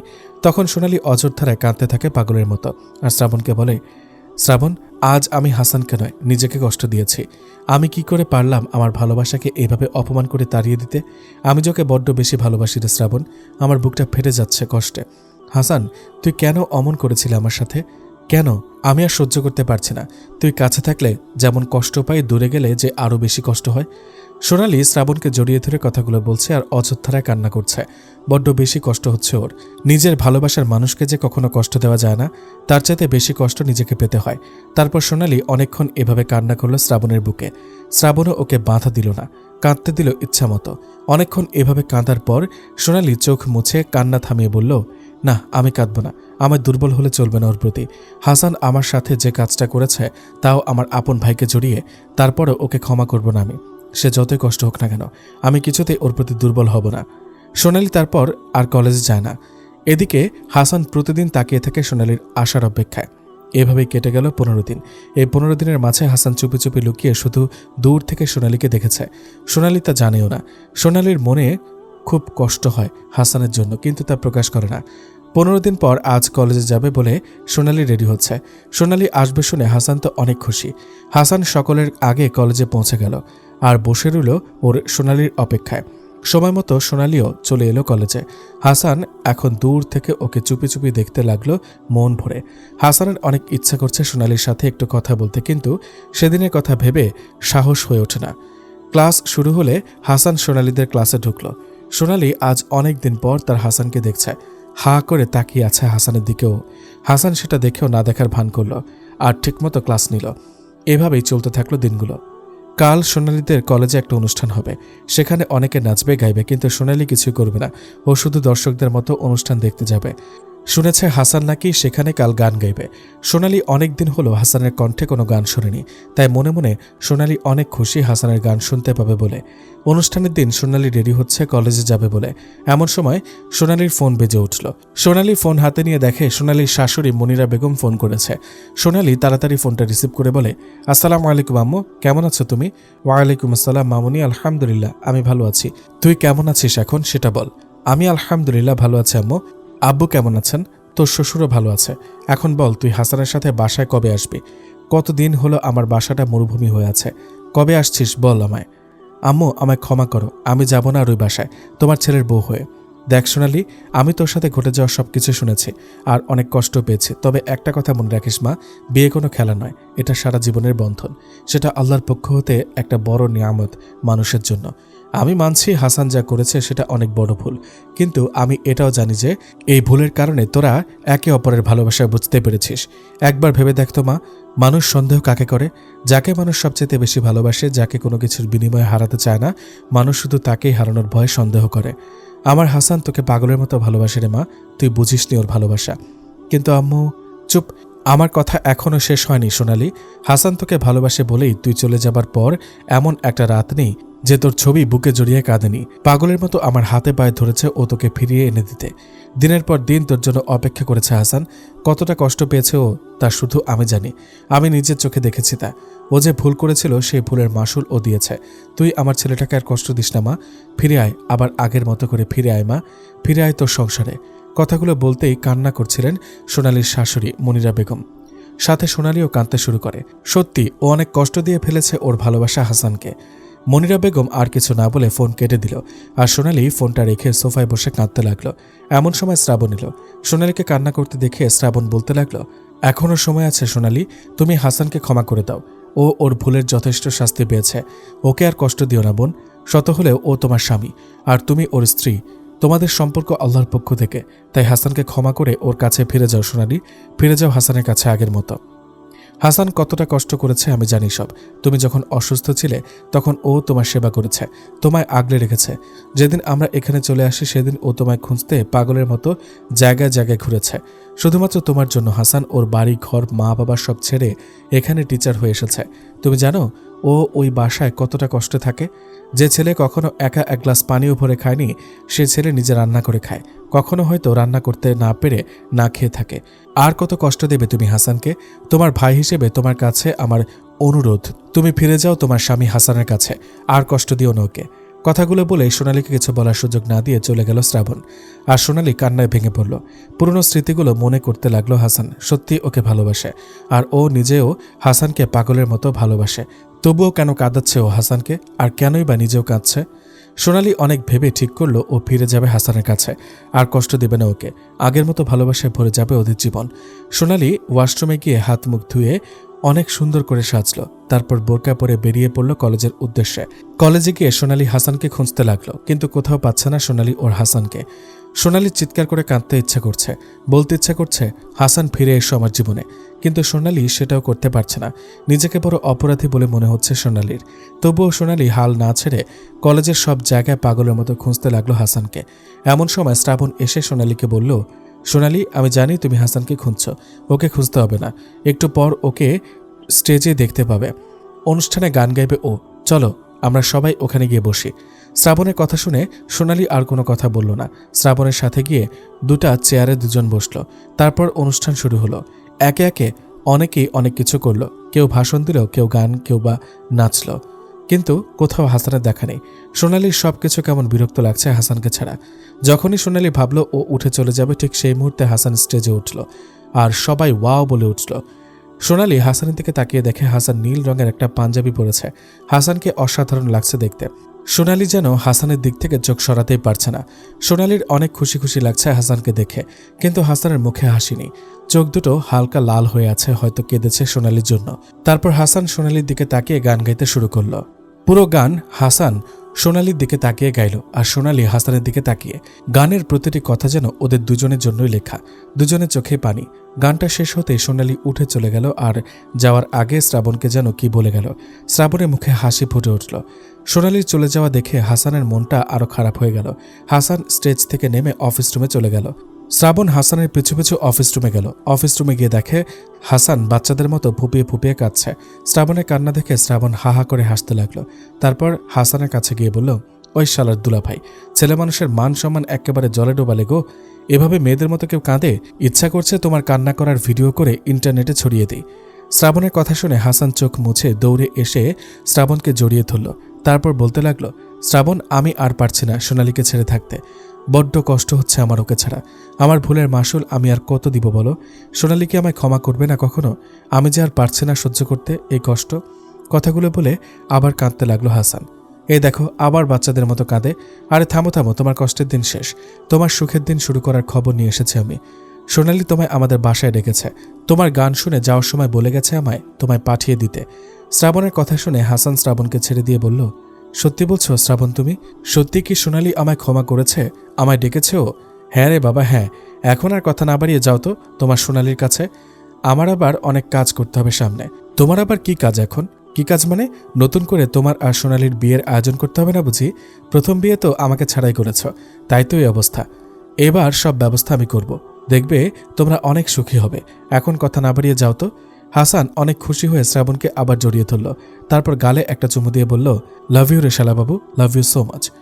ইস, করে কি, হায় হায় রে, আমার ভবিষ্যৎ বউ যদি জানে তুমি এভাবে আমায় কিস করলে, তাহলে তো তোমার সাথে আমাকেও মেরে ফেলবে। ফাজিল দুলা ভাই, যেমন বোন তার তেমন ভাই, শুধু ভবিষ্যতে চিন্তা ফাজিলগুলো। কথাগুলো বলে হাসতে হাসতে দৌড় দিল হাসান সোনালীর কাছে যাবে বলে। হাসানের মনের মাঝে ভয় ও আনন্দ দুটাই কাজ করছে। সোনালী কি সত্যি ওকে ক্ষমা করেছে, নাকি ক্ষমা করেনি এখনো? হাসান সোনালীদের বাসার সামনে গিয়ে ফোনের স্ক্রিনে নিজের মুখটা একটু দেখে নিল ঠিক আছে কিনা। তারপর দরজায় কড়া নাড়ল। একটু পর খট করে দরজা খুলে গেল। হাসান খুব ভয় ভয় ভেতরে ঢুকলো। তারপর দরজা লাগিয়ে পেছনে ঘুরতেই সোনালী দৌড়ে এসে হাসানকে জড়িয়ে ধরল। হাসান যেন বরফের মতো জমে গেছে আচমকা সোনালীর এমন আচরণে। একটু পর হাসান অনুভব করতে পারল ও বুকের কাছের পাঞ্জাবি ভিজে যাচ্ছে। তখন হাসান ভালো করে খেয়াল করে দেখে সোনালী কাঁদছে ওর বুকে মুখ লুকিয়ে। তারপর হাসান কিছু বলতে যাবে তার আগে সোনালী বলতে লাগে, আমায় ক্ষমা করে দে হাসান ভাইয়া, আমি আর কখনো তোকে অবহেলা করব না। আমার জন্য অনেক কষ্ট পেয়েছিস তুই, আমি আর তোকে কোনো কষ্ট দিব না, একজন ভালো স্ত্রীর মতো থাকবো। হাসান সোনালীর মাথা ওর বুক থেকে 2 হাত দিয়ে তুলে বলে, হেই পাগলি, এভাবে কাঁদছিস কেন তুই? আমিও তোকে অনেক কষ্ট দিয়েছি না জেনে না বুঝে, আমার এই শাস্তিটুকুর দরকার ছিল। তুই কাঁদিস না প্লিজ সোনা বউ আমার, আমি আর কখনো তোকে সন্দেহ করব না, অনেক অনেক ভালোবাসবো তোকে। আমাদের দুজনের মাঝে আর কখনো সন্দেহের কিছু থাকবে না। চল এবার নিজের বাড়ি ফেরা যাক। কতদিন আর এভাবে দূরে দূরে থাকবি বল? ফিরে যাব, কিন্তু আমার শর্ত আছে কিছু। আবার কি শর্ত? আমায় আবার নতুন করে বিয়ে করতে হবে, আর বিয়েতে আমায় নিয়ে যাওয়ার জন্য পালকি অথবা ঘোড়ার গাড়ি নিয়ে আসতে হবে, বাসর ঘর অনেক সুন্দর করে ফুল দিয়ে সাজাতে হবে, আর আমায় প্রতিদিন মন ভরে আইসক্রিম খাওয়াতে হবে। ওরে বাবা, এতগুলো শর্ত! ওকে, আমার মহারানী তাই হবে। আপনার ইচ্ছা মতোই সব করব আমি আর আমার শালাবাবু, যাকে ছাড়া আপনাকে আবার ফিরে পাওয়া সম্ভব ছিল না আমার। মানে শ্রাবণ তাহলে তোকে সব বলেছে আমার ব্যাপারে? জি ম্যাডাম, শ্রাবণ আমায় অনেক হেল্প করেছে তোমায় ফিরে পেতে। তারপর এভাবেই ওদের মাঝে আরও অনেক কথা হলো। সেদিনই বিকেলে শ্রাবণ, হাসান আর সোনালি বাড়িতে ফিরে এলো। সবার সাথে কথা বলে সব ঠিকঠাক হয়ে গেল আগের মতো। শ্রাবণ খুব তাড়াতাড়ি আবার হাসান আর সোনালির বিয়ের ব্যবস্থা করে ফেলল, আর সোনালির ইচ্ছা মতোই সব করা হলো বিয়েতে। বিয়ে মিটে গেলে সোনালীকে বাসর ঘরে বসিয়ে রাখার বদলে সোফায় বসিয়ে রাখা হলো। সোনালীর মনে মনে অনেক কৌতূহল হতে লাগলো, কিন্তু মুখে কিছু বলল না। সোনালীর শ্বশুর শাশুড়ি অনেক খুশি সোনালী আবার ফিরে আসায়। রাত প্রায় 12টা বাজে। একে একে সবাই চলে গেছে সোনালীকে একা বসিয়ে রেখে। সোনালীর শাশুড়ি মাও চলে গেছেন। সোনালীর অসম্ভব বিরক্ত লাগছে, তাই সোনালী একা একাই নিজের রুমে যাওয়ার জন্য পা বাড়ালো, আর অমনি পেছন থেকে হাসান এসে সোনালীর চোখ বেঁধে দিল। সোনালী চিৎকার করার জন্য যখনই মুখ খুলতে যাবে, হাসান মুখ চেপে ধরে বলল, ওই পেতনি জান আমার, একটু চুপ করে থাকতে পারিস না? আমি তোর কুমড়ো পটাশ বর, চুপ করে আমার সাথে চল, তোর জন্য সারপ্রাইজ আছে। হাসানের কথা শুনে সোনালী বলতে লাগলো, ওই আফ্রিকান হাতি তুই আমার সারপ্রাইজের নাম করে মেরে ফেলবি না তো আবার? ও মা গো, আমি মরতে চাই না, আমার ভবিষ্যৎ জামাই থুরি, ভবিষ্যৎ ছেলেপুলের কি হবে গো? এই একটু চুপ করে থাক না প্লিজ, তোর ভবিষ্যৎ ছেলেপুলের জন্যই এই সারপ্রাইজ। সোনালী আর কোনো কথা বলল না, চুপ করে হাসানের সাথে যেতে লাগলো। তারপর রুমে ঢুকে হাসান সোনালীর চোখের বাঁধন খুলে দিল। তারপর বলল, এখন চোখটা খুলতে পারেন মহারানী। সোনালী চোখ খুলে একদম হা হয়ে গেল। সোনালীর রুমটা ফুলে ফুলে একদম ফুলের বাগানের মতো লাগছে। এত সুন্দর ঘর সাজানো সোনালী জীবনেও দেখেনি। সোনালীকে হা করে তাকিয়ে দেখে হাসান বলল, পছন্দ হয়েছে ঘর সাজানো আমার ভবিষ্যৎ ছেলেমেয়ের আম্মুর? সোনালী হাসানের কথার উত্তর না দিয়ে দৌড়ে গিয়ে ফুল নিয়ে খেলতে লাগলো, যেন কোনো ছোট্ট বাচ্চা মেয়ে। আর হাসান মুগ্ধ চোখে সোনালীর দিকে তাকিয়ে রইল। সোনালীর গালের টোল পড়া হাসি যেন হাসানকে পাগল করে দিচ্ছে। অনেকক্ষণ ফুল নিয়ে খেলা করে সোনালী দৌড়ে এলো হাসানের কাছে। তারপর হাসানের হাত ধরে টেনে নিয়ে বিছানায় বসিয়ে দিল। সবকিছুই আমার অসাধারণ লেগেছে, আমি খুব খুশি হয়েছি। এখন আমার একটা স্বপ্ন আছে এই বাসর রাতকে নিয়ে, সেটা করব কেমন? কি স্বপ্ন বলো আমায় আজকের এই রাত নিয়ে? আচ্ছা বলছি, আগে এটা বলো যে আমার এখন যা করতে ইচ্ছা করছে, তোরও কি তাই ইচ্ছা করছে? কিন্তু তোর ইচ্ছা কি করছে রে? আর আজকের রাত নিয়ে কি স্বপ্ন দেখতি তুই? বল না আমায়। সব ইচ্ছা পূরণের আগে আমাদের এই তুই-তুকারি করা ছাড়তে হবে। কোনো ভালো স্বামী স্ত্রীরা কখনো তুই-তুকারি করে না। তুমি আর আমিও আর কখনো তুই-তুকারি করব না, এখন থেকে শুধু তুমি। এবার বলো, তোমার কি যেন ইচ্ছা করছে বললে? আমার না খুব দারুণ একটা উত্তেজনা হচ্ছে ইচ্ছাটা ভেবে। চলো এখনই ইচ্ছাটা পূরণ করে দাও আমার। পূরণ করব, তার আগে বলো কি ইচ্ছা হচ্ছে তোমার? হাসান তো মনে মনে কি না কি ভাবছে, আর অনেক খুশি আর আগ্রহ নিয়ে জিজ্ঞেস করছে সোনালীকে। আমার বাসরাত নিয়ে স্বপ্ন ও ইচ্ছাটা হলো, আমি আমার বাসরাতে সারা রাত জেগে আইসক্রিম খাবো, আর আমার বর আমার সারা রাত গল্প আর গান শোনাবে। সোনালীর কথা শুনে হাসানের যেন ছোটখাটো একটা হার্ট অ্যাটাক হলো। হাসান কি না কি ভাবলো, আর সোনালী এটা কি বলল? ওই বর্মশাই এমন গন্ডারের মতো তাকিয়ে আছো কেন গো? জানি আমায় আজকে অনেক বেশি সুন্দর লাগছে, তাই বলে এভাবে তাকিয়ে থাকতে হবে? আমার বুঝি লজ্জা করে না? হাসান সোনালীকে 5টা আইসক্রিম এনে দিয়ে বলল, এই নাও আমার পিচ্চি বউ, তুমি আইসক্রিম খাও, আমি ঘুমাই। তুমি ঘুমাবো মানে? তুমি ঘুমাইলে আমায় গল্প শোনাবে কে? তুমি গল্প শোনাও আর আমি আইসক্রিম খাই। হাসান সোনালীর কথা শুনে মনে মনে বলল, এই মেয়েকে দিয়ে এর চাইতে বেশি কিছু আশা করা যায় না। এটা আস্ত একটা পাগলি, তবে এই পাগলিটাই আমার ভালোবাসার ছোট্ট মিষ্টি একটা পৃথিবী। অনেক অনেক ভালোবাসি তোমায় জান সোনালী, মনে মনে বলল হাসান। আচ্ছা সোনালী, একটা কথা বলো তো, তুমি পৃথিবীতে সবচাইতে বেশি কাকে ভালোবাসো? কাকে তোমার প্রতিটা মুহূর্তে মনে পড়ে, মিস করো? সে আমার সবচেয়ে প্রিয় ও ভালোবাসার আইসক্রিম। হ্যাঁ, আমি পৃথিবীতে সবচেয়ে বেশি আইসক্রিম ভালোবাসি। বুঝেছি, ও আইসক্রিমই আমার সতীন। তুমি আমাকে ছাড়লেও আইসক্রিম ছাড়বে না। ঠিকই বুঝেছ গো কুমড়ো পটাশ বর্মশাই। তারপর বেচারা হাসান গালে হাত দিয়ে বসে পড়ল, আর সোনালী অনেক মজা করে আইসক্রিম খেতে লাগলো। বেচারা হাসানের জীবনে মনে হয় ফুলসজ্জা করা হবে না গো। হাসানের জন্য সবাই এক বস্তা সমবেদনা জানায়।